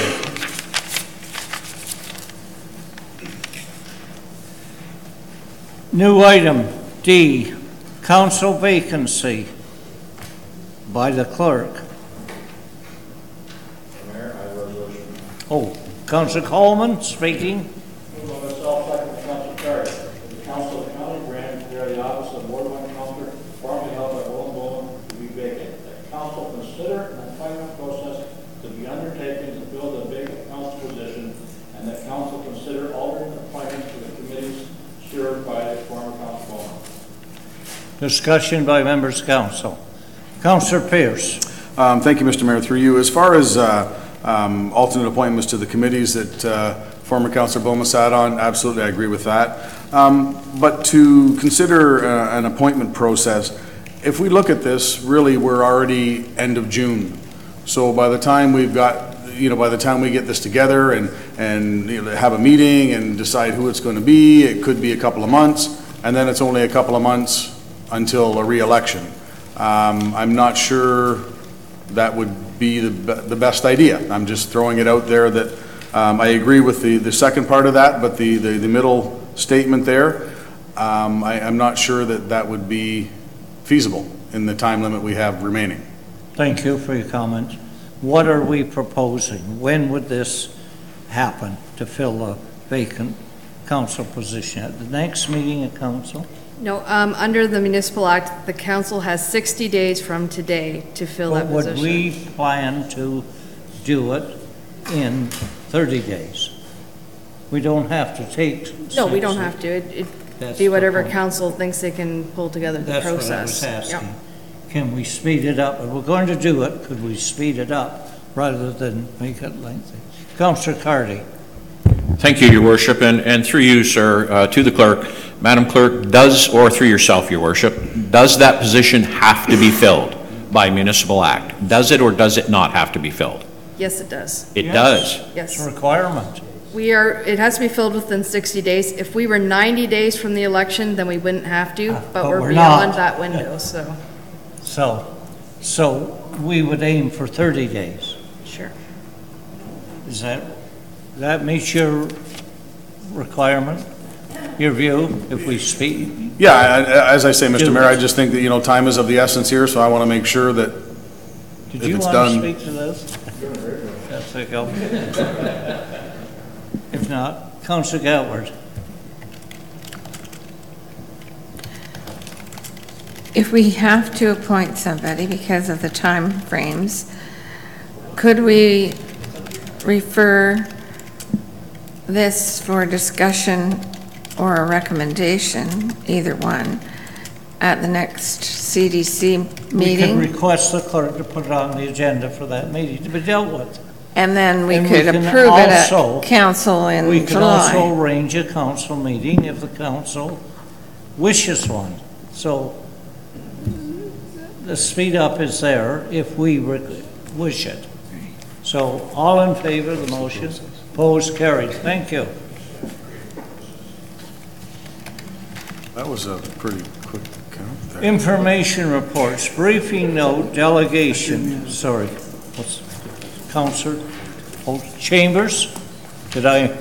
Since we're under a timeline to have the appointment in place within 60 days, I'm suggesting perhaps that that we strike an ad hoc committee to make a recommendation at the Corporate Development Committee. That's a tight time frame, with the understanding that a special council meeting may ultimately have to be called, but we need a process. So I'm suggesting that I'll move that an ad hoc committee with staff support of the CAO and the clerk, of the mayor, and the chairman of the Corporate Development Committee meeting, and one other, whoever wants to be it. Excellent. Any volunteers to make a report to the Chambers. to make a report to the CDC committee meeting to move the process along. That's an excellent suggestion. We're concerned about time, so that would speed it up. Is there a seconder for Councillor Chambers? Coleman seconds. We need a volunteer for that third position.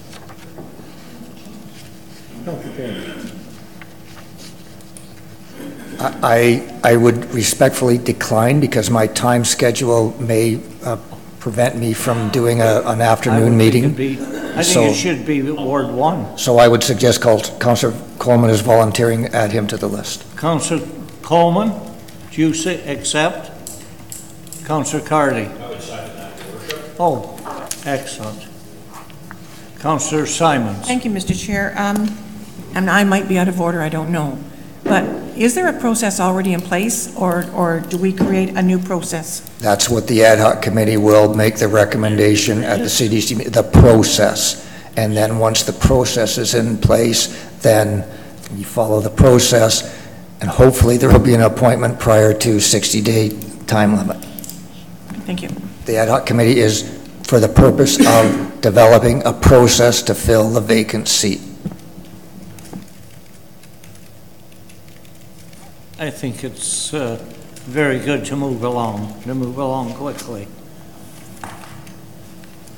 Further discussion? If not, all in favor? Opposed? Carried. So now we're at 10A, I believe. Do we wish to deal with the committee appointments tonight, or do we wish to defer that until we have something more? Is it not in the recommendation? No, well, it doesn't actually say, like, are we going to appoint somebody to replace Councillor Bauma on, like, the city social services and some of the other committees that he's had commitments to? I think that should be left to the new appointment to Okay. see. Okay, we can just leave it then, that's fine, I just want direction. It's council's decision, of course. Okay? Yep. Thank you. But thanks for bringing that up because it could have been dealt with. 10A, who wishes to, there is a report on this, is there? L. Head and L. Dale. Just further information to the delegation, but it's been referred, I believe. Pardon? It's referred? I think the delegation was referred to this. The delegation was referred to this? Yes. But when was this? It was circulated late. Oh, again, It's in another the late. addendum. Pardon? It's in the addendum package. See, on that council consider.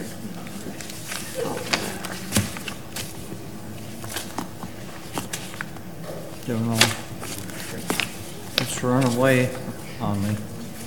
So we have, as I said previously, 10A before us.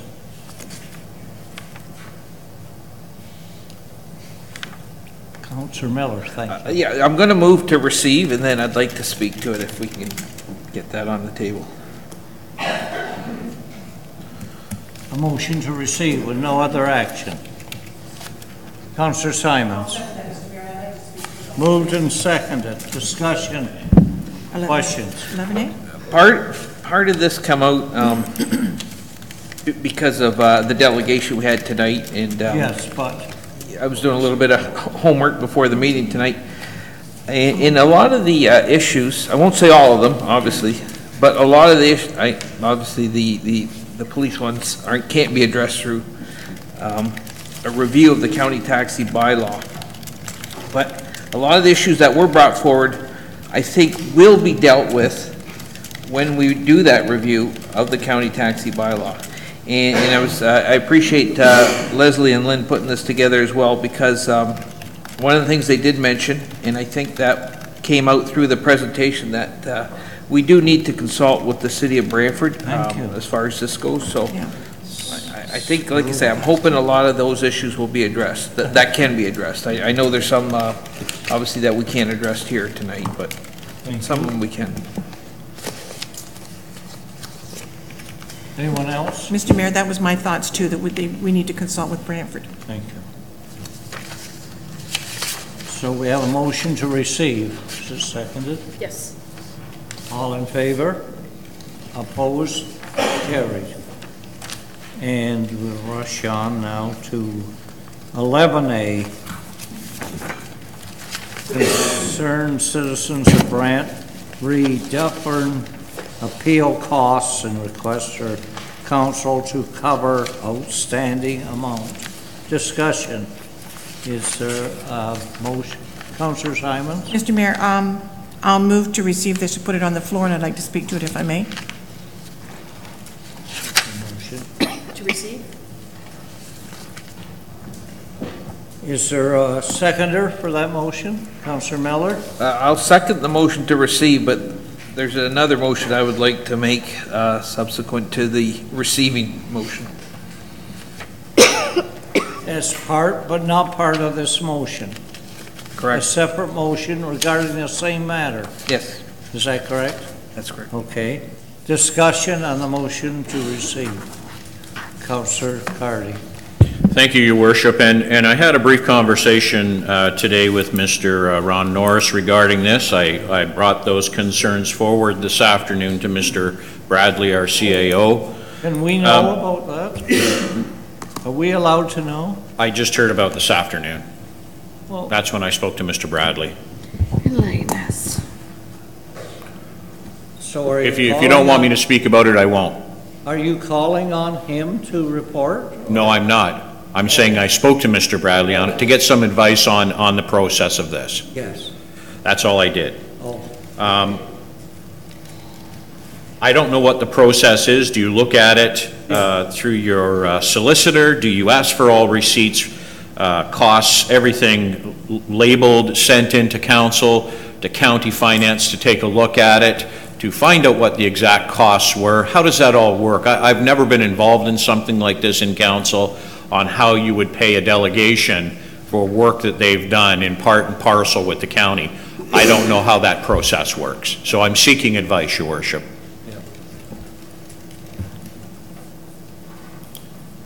So a motion to receive, moved and seconded. Councillor Simons? Thank you, Mr. Mayor. I'd like to speak to it if I may. I've also spoken with a couple of the residents regarding this matter, and these folks have put a lot of time and a lot of money into this project, and they've helped us to a degree by doing a lot of the expert work that we maybe would have had to do if we were on our own. And I think these people need to be compensated to some degree. I'm not saying the whole amount, but I would like to see a portion of it awarded to them, because they have done an awful lot of work on this. Yes. And just to say thank you for what you did, and hopefully that their work will be fruitful in the future. So I haven't got a figure in mind of what I would like to put on, but I'm sure that we could come up with a figure. I'm sure Councillor Miller has a figure.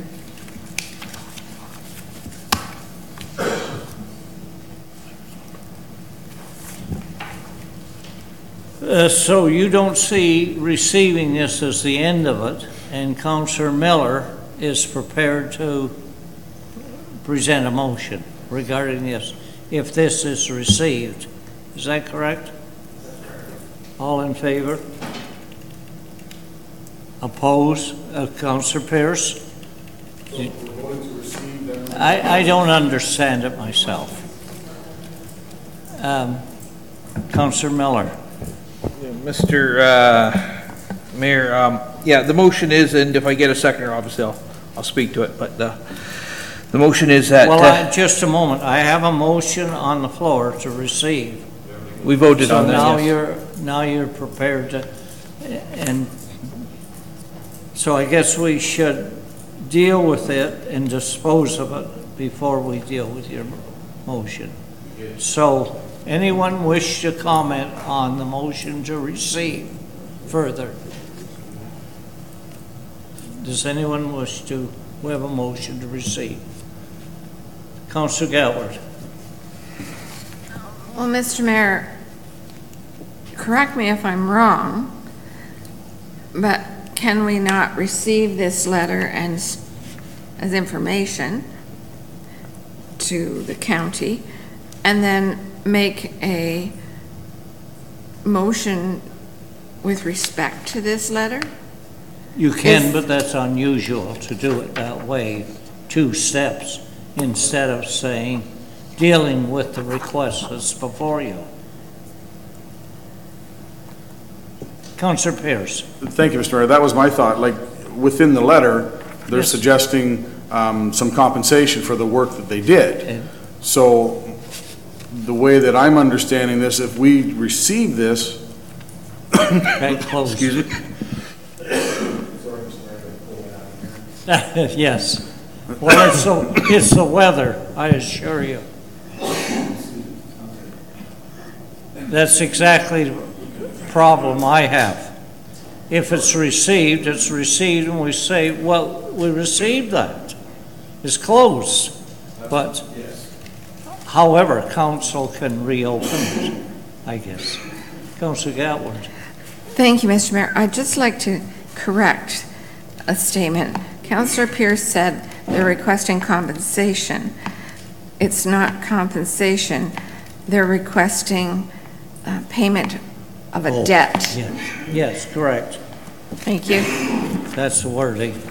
Thank you.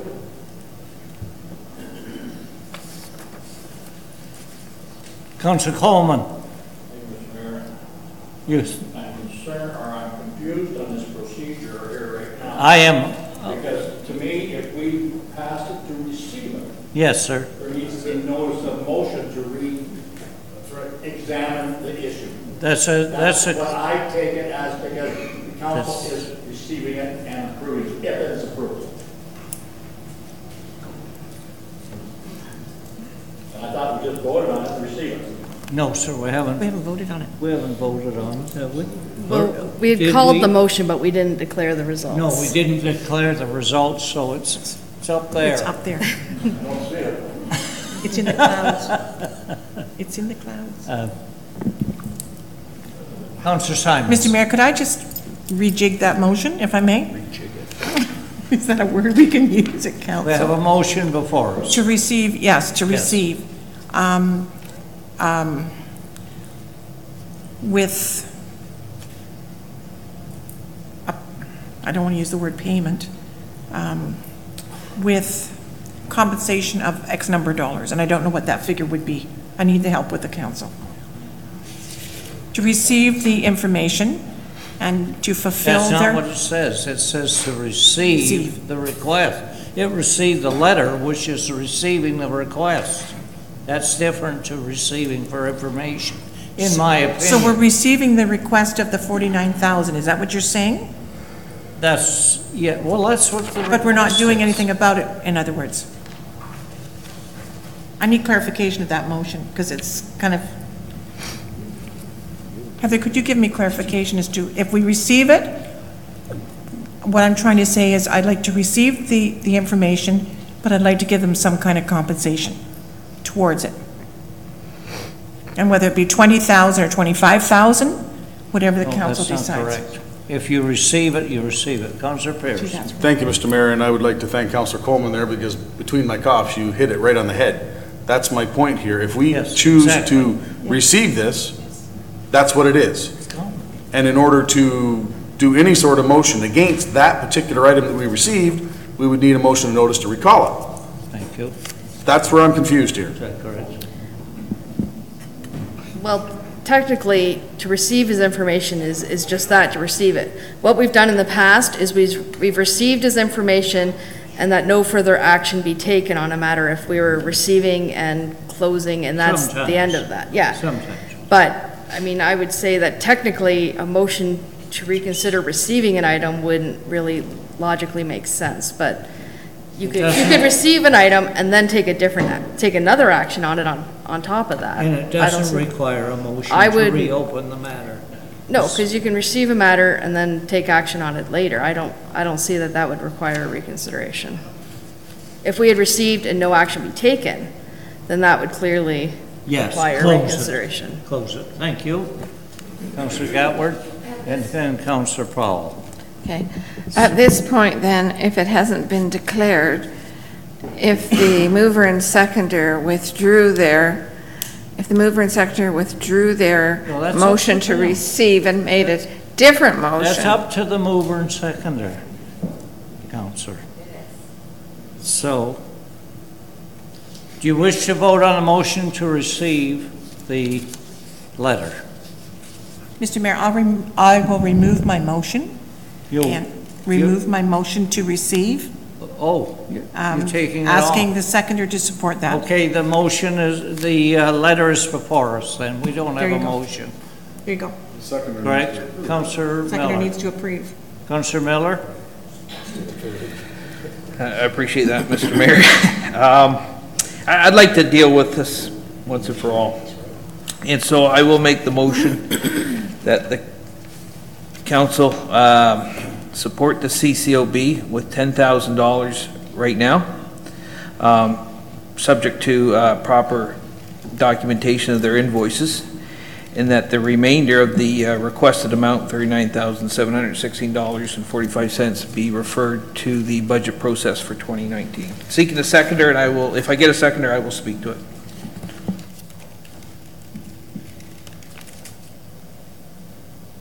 Anyone wish the motion read? So we're all clear on it. Good. Would you read it? Mr. Mayor, may Councillor Simon. Thank you, Mr. Mayor. So if I'm reading or listening to it correctly, that means when it's referred to budget, it's not necessarily that we're going to agree with the 39,000 plus. Is that correct? Doesn't leave us on. It would just be a line item. That's right. Yeah. Okay. Councillor Hartley. Thank you, Your Worship, and as I stated earlier, I would like to see our legal department come up with a report on this, whether we should, could, or can do this. It's a grant. It would be a grant. We make grants to various groups on an ongoing basis. So we can make a grant. But what I'm looking for, sir, is down the road, doing other processes that we may go through in other areas. We may run into this continually, and we really need to take a good hard look at it, only for the benefit of the people and council and the community, for all that matters, on process of how we do this. But Councillor, any group can come forward and request a grant of the county at any time, annually or at any time. There's not a problem with that. Requesting a grant. I don't see why you're wanting to make that so complicated. No, requesting that. Councillor Powell.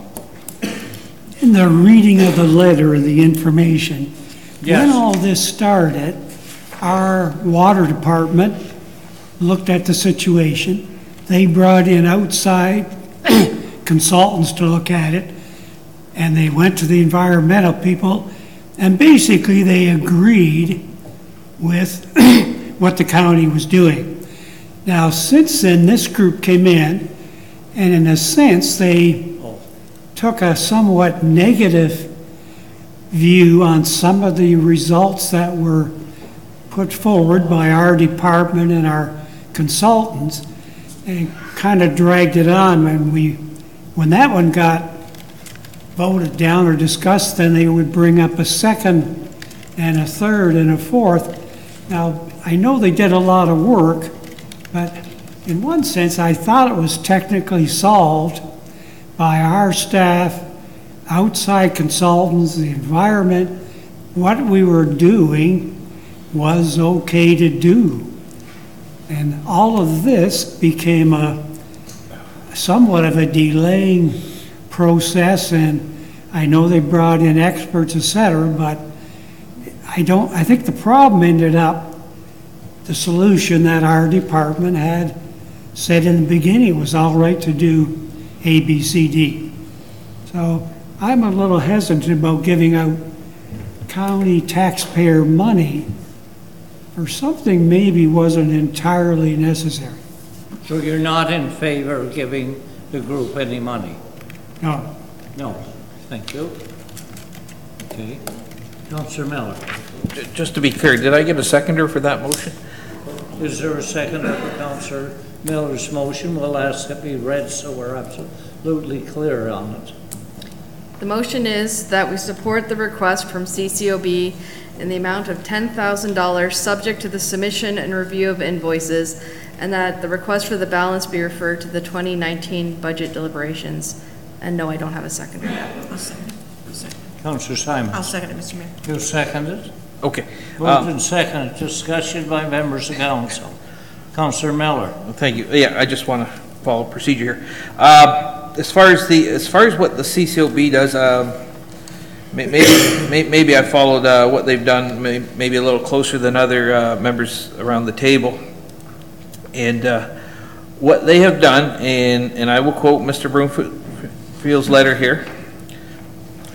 He said, "It is truly amazing that all that we have accomplished together in protecting our environment." And it really is. And if you follow it closely, you will see there has been an evolution in what originally was proposed by Dufferin to what we got in our agreement. And I honestly don't think we would have gotten what we got without the help of CCOB.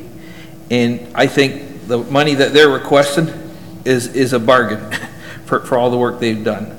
And as just written, you know, the recirculation pond, they managed to get that separated from the source pond. That just makes sense. The monitoring of the water and the fines in the recirculation pond, the public posting of data, I mean, that wasn't even out for public consumption. So they've done a lot of things, and I could see the results. And anybody that paid attention, you could see things were moving along. They were again, pressing the needle. And it's a subject that's, the science isn't solid on it, it's evolving. So I want to thank CCOB for the work they've done in trying to protect the Paris water supply. I think they deserve all our appreciation, not just us, but the town of Paris. And I know that they're struggling. And I've gone to a couple fundraisers myself and tried to help them out. So I'd like to see the county do the right thing. So that's hence the motion. Councillor Chambers, please. Thank you, Mr. Mayor. I'm not going to support the motion, and that's not saying that I don't support the work that CCOB did. What I would sooner do is have staff review the letter and the documentation and determine what has been adversarial and what has been collaborative, and present some sort of a report. And they may work with CCOB in developing that report, but we've heard one side, we haven't heard the other side, and again, I didn't follow the process as it went through the Ontario Municipal Board. I do know at one point there was a divergence of opinion and a divergence of strategies, et cetera. So whether it was adversarial or collaborative, we need to know that, and we need to know that because there are other citizen groups that have dedicated a lot of time and their own resources to various issues. We have one here with the golf links is a perfect example. We have to be very, very careful about throwing out $10,000 in budget. Like, I'm not prepared to do that. I'm prepared to look at the issues as presented in a report, and my suggestion would be to not approve that recommendation, but to indeed refer the matter to staff for a report and recommendations and options to further proceed. Thank you. Seconder? Seconder? Councillor Carty? Discussion? Pierce? First of all, we've already got a motion on the floor, so we can't do the second one. Amendment versus this? I don't think this was an amendment. I think he was saying that he wasn't going to support the recommendation on the table. Pardon? I believe he said he wasn't in favor of approving the report, the recommendation on the table. He wasn't making an amendment to it. So this is in order to deal with it? Well, I think the motion on the table is still the one on the table. Just to clarify, what I said was I'm not supportive of the motion, and I would encourage others not to be supportive of the motion, but at the same time, the matter should be referred to staff for a report, and where a more informed decision can be made. So it's not a mover and seconder? No, not at this time. I think the motion on the table is still the motion on the table. All right. Councillor Pierce. Thank you, Mr. Mayor. Speaking to the motion that's on the table here, I think we can all agree around this table and all agree in this community the work that CCOB did, yes. and I feel that they should be compensated for some of that work. What that work is, I don't know. So I'm in agreement here of defeating this first motion and having staff come back with a report. And it may all be, it may be exactly what they're saying in this report, that it was all necessary and it wasn't a duplication and that sort of thing. I agree that there should be some sort of compensation, but I would like to understand a little bit more detail as to what tallies up to that amount. Thank you. Anyone else? So are we all clear on what we're doing? All in favor? Opposed? Motion's lost.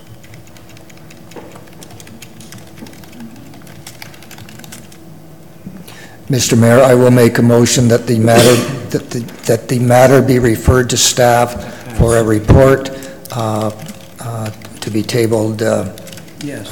With accompanying information. Councillor Pierce, second. Good. All in discussion? All in favor? Opposed? Carried. Thank you very much for moving to do that. Okay, we're now to the B. Dan and Deborah Downey, comments regarding Paris Grand Lapat hearing and minutes of settlement. Move to receive, Your Worship. Receive. Seconded. Councillor Miller. I was just going to move 11 B, C, D. 11. I concur. Anyone wish to discuss them? All in favor? Opposed? Carried. Did he do D as well? Yes. D is included. Thank you. Yeah, thank you. Number 12, questions and answers. Councillor Simon. Thank you, Mr. Chair. I have a comment, if I may. The comment is that they are proceeding with the work over on Mechanic Street, which is really very nice to see, and I'm sure it's going to make a big difference to the crosswalks over there. So thank you for the Works Department. Thank you. Is she making a motion? Nope, just a comment. Comment, thank you. But thank you, guys. Anyone have a question? None? Resolutions. Other business. Historical Hamlet of Hatchley, Councillor Chambers, please. Thank you, Mr. Mayor. Yes, the historical hamlet of Hatchley. Yes, I've for been those- there. It's Beautiful. Yes, it's euphonious, if you know what that means, or mellifluous, if you know what that means. Anyway, if those of you who don't know where Hatchley is, it's in the southwestern part of the county, on the Hatchley Road, just near the Hatchley Swamp. Makes sense. Hence the name. Now, the name Hatchley is a little bit interesting. Actually, in 1845, an Englishman named Jarvis Yates came to that area and carved out a farm in the area, along with a few other people. And he was the one that came up with the name Hatchley. He named it after a farm that his relatives grew up on and had been in the family for over 400 years in England. So Hatchley comes from England by way of Jarvis Yates. And again, in 1845, the little place of Hatchley was established. It really didn't become anything until the Grand Trunk Railway carved its way through the wilderness and happened to go through Hatchley, and that was in 1876. So as soon as a railway came, Hatchley turned into a little railway town. It had a railway station, obviously. It attracted more settlers. It had a church, it had a school, it had a post office, it had stores, and it had a cemetery. And at one time, there were 4 passenger trains a day going through Hatchley, mostly from Toronto to Sarnia, along the Grand Trunk Railway, which eventually became the Canadian National Railway. And like many small railway towns, as soon as the railway became sort of obsolete and transportation changed to cars and trucks, the railway commerce evaporated. No longer were 4 passenger trains going through Hatchley. The farmers could not, it was more economical to ship their lumber products and their agricultural products by truck rather than rail. But at the time, Hatchley was a thriving community. Now, the railway station's gone, the church is gone, the school's gone, the post office is gone, and all the stores are gone. And what remains is the cemetery and the little place that people call Hatchley. Some of the descendants of the original people are still in the area, and some of the descendants have asked me to ask council if they could have village signs installed in Hatchley along the same lines as Harley or Fairfield or Atonia or Onondaga or Scotland, those kind of signs. And Mr. Mayor, I think it's a reasonable request, recognizing the little historical hamlet of Hatchley. So we can do this 2 ways. I can give a notice of motion, or I can ask that council allow me to present a resolution with unanimous consent to waive the rules of notice of motion to essentially can throw in a couple whereases, whereas the historical hamlet of Hatchley is still a community with descendants of the original settlers that staff be directed to install Hatchley village signs to recognize where Hatchley really is. So I'll move that if it's unanimously accepted that I can. Councillor Hardy. I'll second that, your worship. Second. Moved and seconded. Discussion. Councillor in favor? Oh, you're going to speak to it? Yes. I think that if we can put up signs in Convoyville, we can certainly do it in Hatchley. Convoyville, where's that? You remember that deal? All in, Councillor. Mr. Mayor, would it be a sign with the county of Brant switch underneath it, as everyone else's is? Population. Like a sign? All in favor? Opposed? Carried. And B, I don't know whether we're too late with this or not. It has to do with the AMO Rural Caucus that I was on previously. But I'm ending my term as past president of Roma, so that's the reason for the request. But it may be too late. We'll know in the morning. You want a resolution? Please. Thank you. Second. Thank you. All in favor? Opposed? Carried. And now we'll rush on to C, and that's Councillor Chambers has another matter.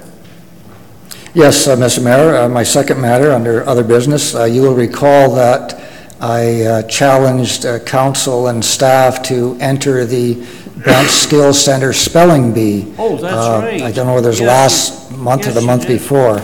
And nevertheless, they fielded a team under Coach Bradley, who took the team of Joanne DaCosta, Stephanie Delarond, and Karen Sinning to the competition, and they did very well. They actually placed 11th. The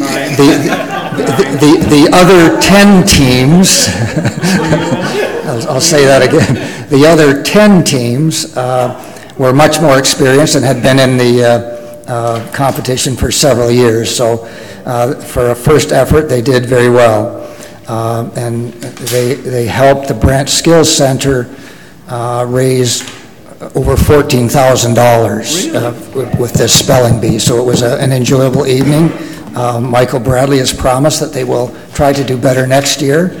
And the word that put them out of the competition was ballast. Ballast. The ship increased its ballast so it would not capsize. Ballast. Now everybody try to spell that, and if you only put one L, you would get the horn that our team got. It's B-A-L-L-A-S-T. So, Mr. Mayor, on behalf of the Brant Skills Center, I pass their thanks on to Michael and his team from Brant County. They did a good job. Thank you. Thank you. No action required. Well, I gotta do better next year. Councillor Cardy. Thank you, Your Worship. As I was saying earlier, it was my privilege and honor to be at the documentary for After the Hero, The Other Side of the Hero, with Miss Stephanie Miller, who asked me to come. It was awesome to be able to stand up in front of over 400 of our first responders in the county, who really appreciated and really thanked everyone around this table for making that motion to give that money so they could go with their families. It was a moving experience, because when you hear that 246 first responders have taken their own lives since 2016, we have an issue. Really? We have an issue in Canada, province of Ontario, with deaths due to PTSD. The Canadian Armed Forces has been noted since 2016, I believe, to have 12 deaths due to PTSD, directly related to PTSD. It's something that Stephanie's program has brought to the forefront. She has asked me to carry on working with her and do presentations, and I found it to be a very passionate thing to do. I have friends in first response. We have members of our council who have been first responders in the county of Brant, which really is a privilege to know them. It's something that the human body and mind never gets over, seeing some things that they see on a daily basis. And I truly, what got me was I sat there and I said, isn't it funny how we can provide them with oxygen tanks and jackets and hats, but we're not looking after the inside of these people and their minds. And that really affected me as a person, and I'm sure it affects us all. And again, I thank every member of this council and yourself, Your Worship, for what we did for those people. It was small, but it meant a lot to them. Thank you. Thank you for that report. Really Very good. That completes the business other than in camera and a long list of bylaws. So we'll need a motion to go in camera if you wish to do that at this time. Moved by Councillor Pierce, second. There is a motion somewhere. Pardon? Has someone got it? Oh, why don't they step forward? Nobody ever steps forward. No, we have, the clerk has given, who has the motion? Yes, see? Moved by myself, seconded by Councillor Coleman, that the County of Brant convene in camera to discuss a potential acquisition of land by the municipality. All in favor? Opposed? Carried. We. In my opinion, I know the land, looked at it twice in the last 2 days, and looking at it on the map, it is Special purchase portion of county-owned land adjacent to 8 Talbot Street, Scotland was received, and the owner of 8 Talbot Street in order that workshop may be constructed fronting onto Talbot Street. Tentatively. The staff is directed to negotiate an agreement of purchase and sale of that at Clover Street, part of Clover Street, Plan 205, closed by A 138441, aka Glover Street, lying west of Vanessa Road, geographic township of Burford, with the only adjoining private property owner.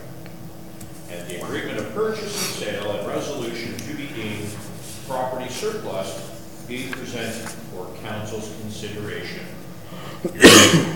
Questions? Any questions?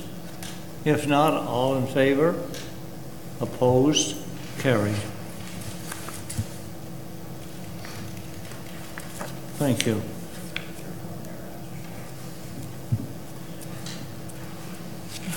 So now we've moved on to 10. This was out of camera. Right. Yeah. Bylaws. Okay. I might just read through these. There is more on the addendum than there is in here, though. Yes, the addendum has all the bylaws. Oh, Okay. the addendum. Yeah, change the numbers. Numbers have changed. Okay. Moved by myself, seconded by Councillor Chambers, that the first reading of bylaws 75-18 through to 94-18. First reading of bylaws, all in favor? Opposed? Carried. Second reading, that the following motion of bylaws now read a second time, and all clauses and preambles be adopted, 75-18 to 94-18. Second reading of bylaws, all in favor? Opposed? Carried. Any member of council have a bylaw that they wish to question, bring forward. Councillor Gatward. Thank you, Mr. Mayor. 16A. Through you to the clerk. We have to do this every so often. Was the boundary adjustment required to go to Great Northern Communication Services so that they could adjust their records? What I don't know that. We're not, the clerk's office is not in charge of that contract anymore. It was a long time ago, but we don't manage it, so I don't know for sure who or what would have sent that information. Who manages that? Paramedic services now. The paramedics, so we would have to ask them if they adjusted the boundaries. I can confirm that for you. Thank you. Mr. Mayor, if I could, we do have our fire chief in. We could ask if he adjusted it for the fire. Thank if that would be allowable. Hate to put you on the spot there, chief. He wasn't here when the amalgamation happened. Oh, I'm just thinking if it had to be done for ambulance, it might be done for fire. I don't know. Asking if this reflects the boundary adjustment. Oh, well, I don't know. Please. Thank you, Your Worship. When it comes to fire protection services, all of our stuff has been updated through our GIS. Everything else has been transferred over through the Bell system for fire protection. I believe it's also been done so through the Hamilton CAC for EMS and the OPP and the Brantford City Police. The PSEP that you're discussing now is the overall call taking of direction of the calls specifically, but not necessarily directly affecting our service delivery. Your Worship, if I could, I think I might know the answer to this question, and if not, we'll find. I'll confirm it. But I think that the billing is based on a call basis, and so the billing based on a call basis will self-correct with the boundary change. Because I don't believe it was a lump sum basis. I think it's priced on calls, and so then when the boundary changes, calls that would have been in the county would become city calls. Yeah. And then that would be self-correct. But I will confirm, we will confirm that with you. I do remember when we were going through the transition phase, this being one of the items that was on the list of correcting items, and there was savings that we projected to council in the 2017 year that were a result of the boundary discussion. And I do recall this being one of them. It was a small change. So I will confirm that, Your Worship. Thank you very much. Thank you. Councilor Goward's good now? You're good with that? Yes, I'll wait to hear from the CAO about it. It's important because there could be confusion. Well, there have been some things happen in the past that Yeah. included. Go ahead. Moved by myself, seconded by Councilor Chambers, that the following bylaws be now read a third time, passed, signed, and sealed, and that is 7518 to 9418. Third and final reading of bylaws. Mayor ready? And just to note that third reading also includes bylaw 13017, which is the site alteration bylaw. Yeah. Thank you. What's that number, Heather? 130. Thank you. All in favor? Opposed? Carried. That completes the agenda, and I predicted we would be here a lot later than this. I really did. You said midnight. Pardon? You said midnight. Yes. Midnight, no, we don't have any midnights anymore. It's not like Middlesex County Council. So you will be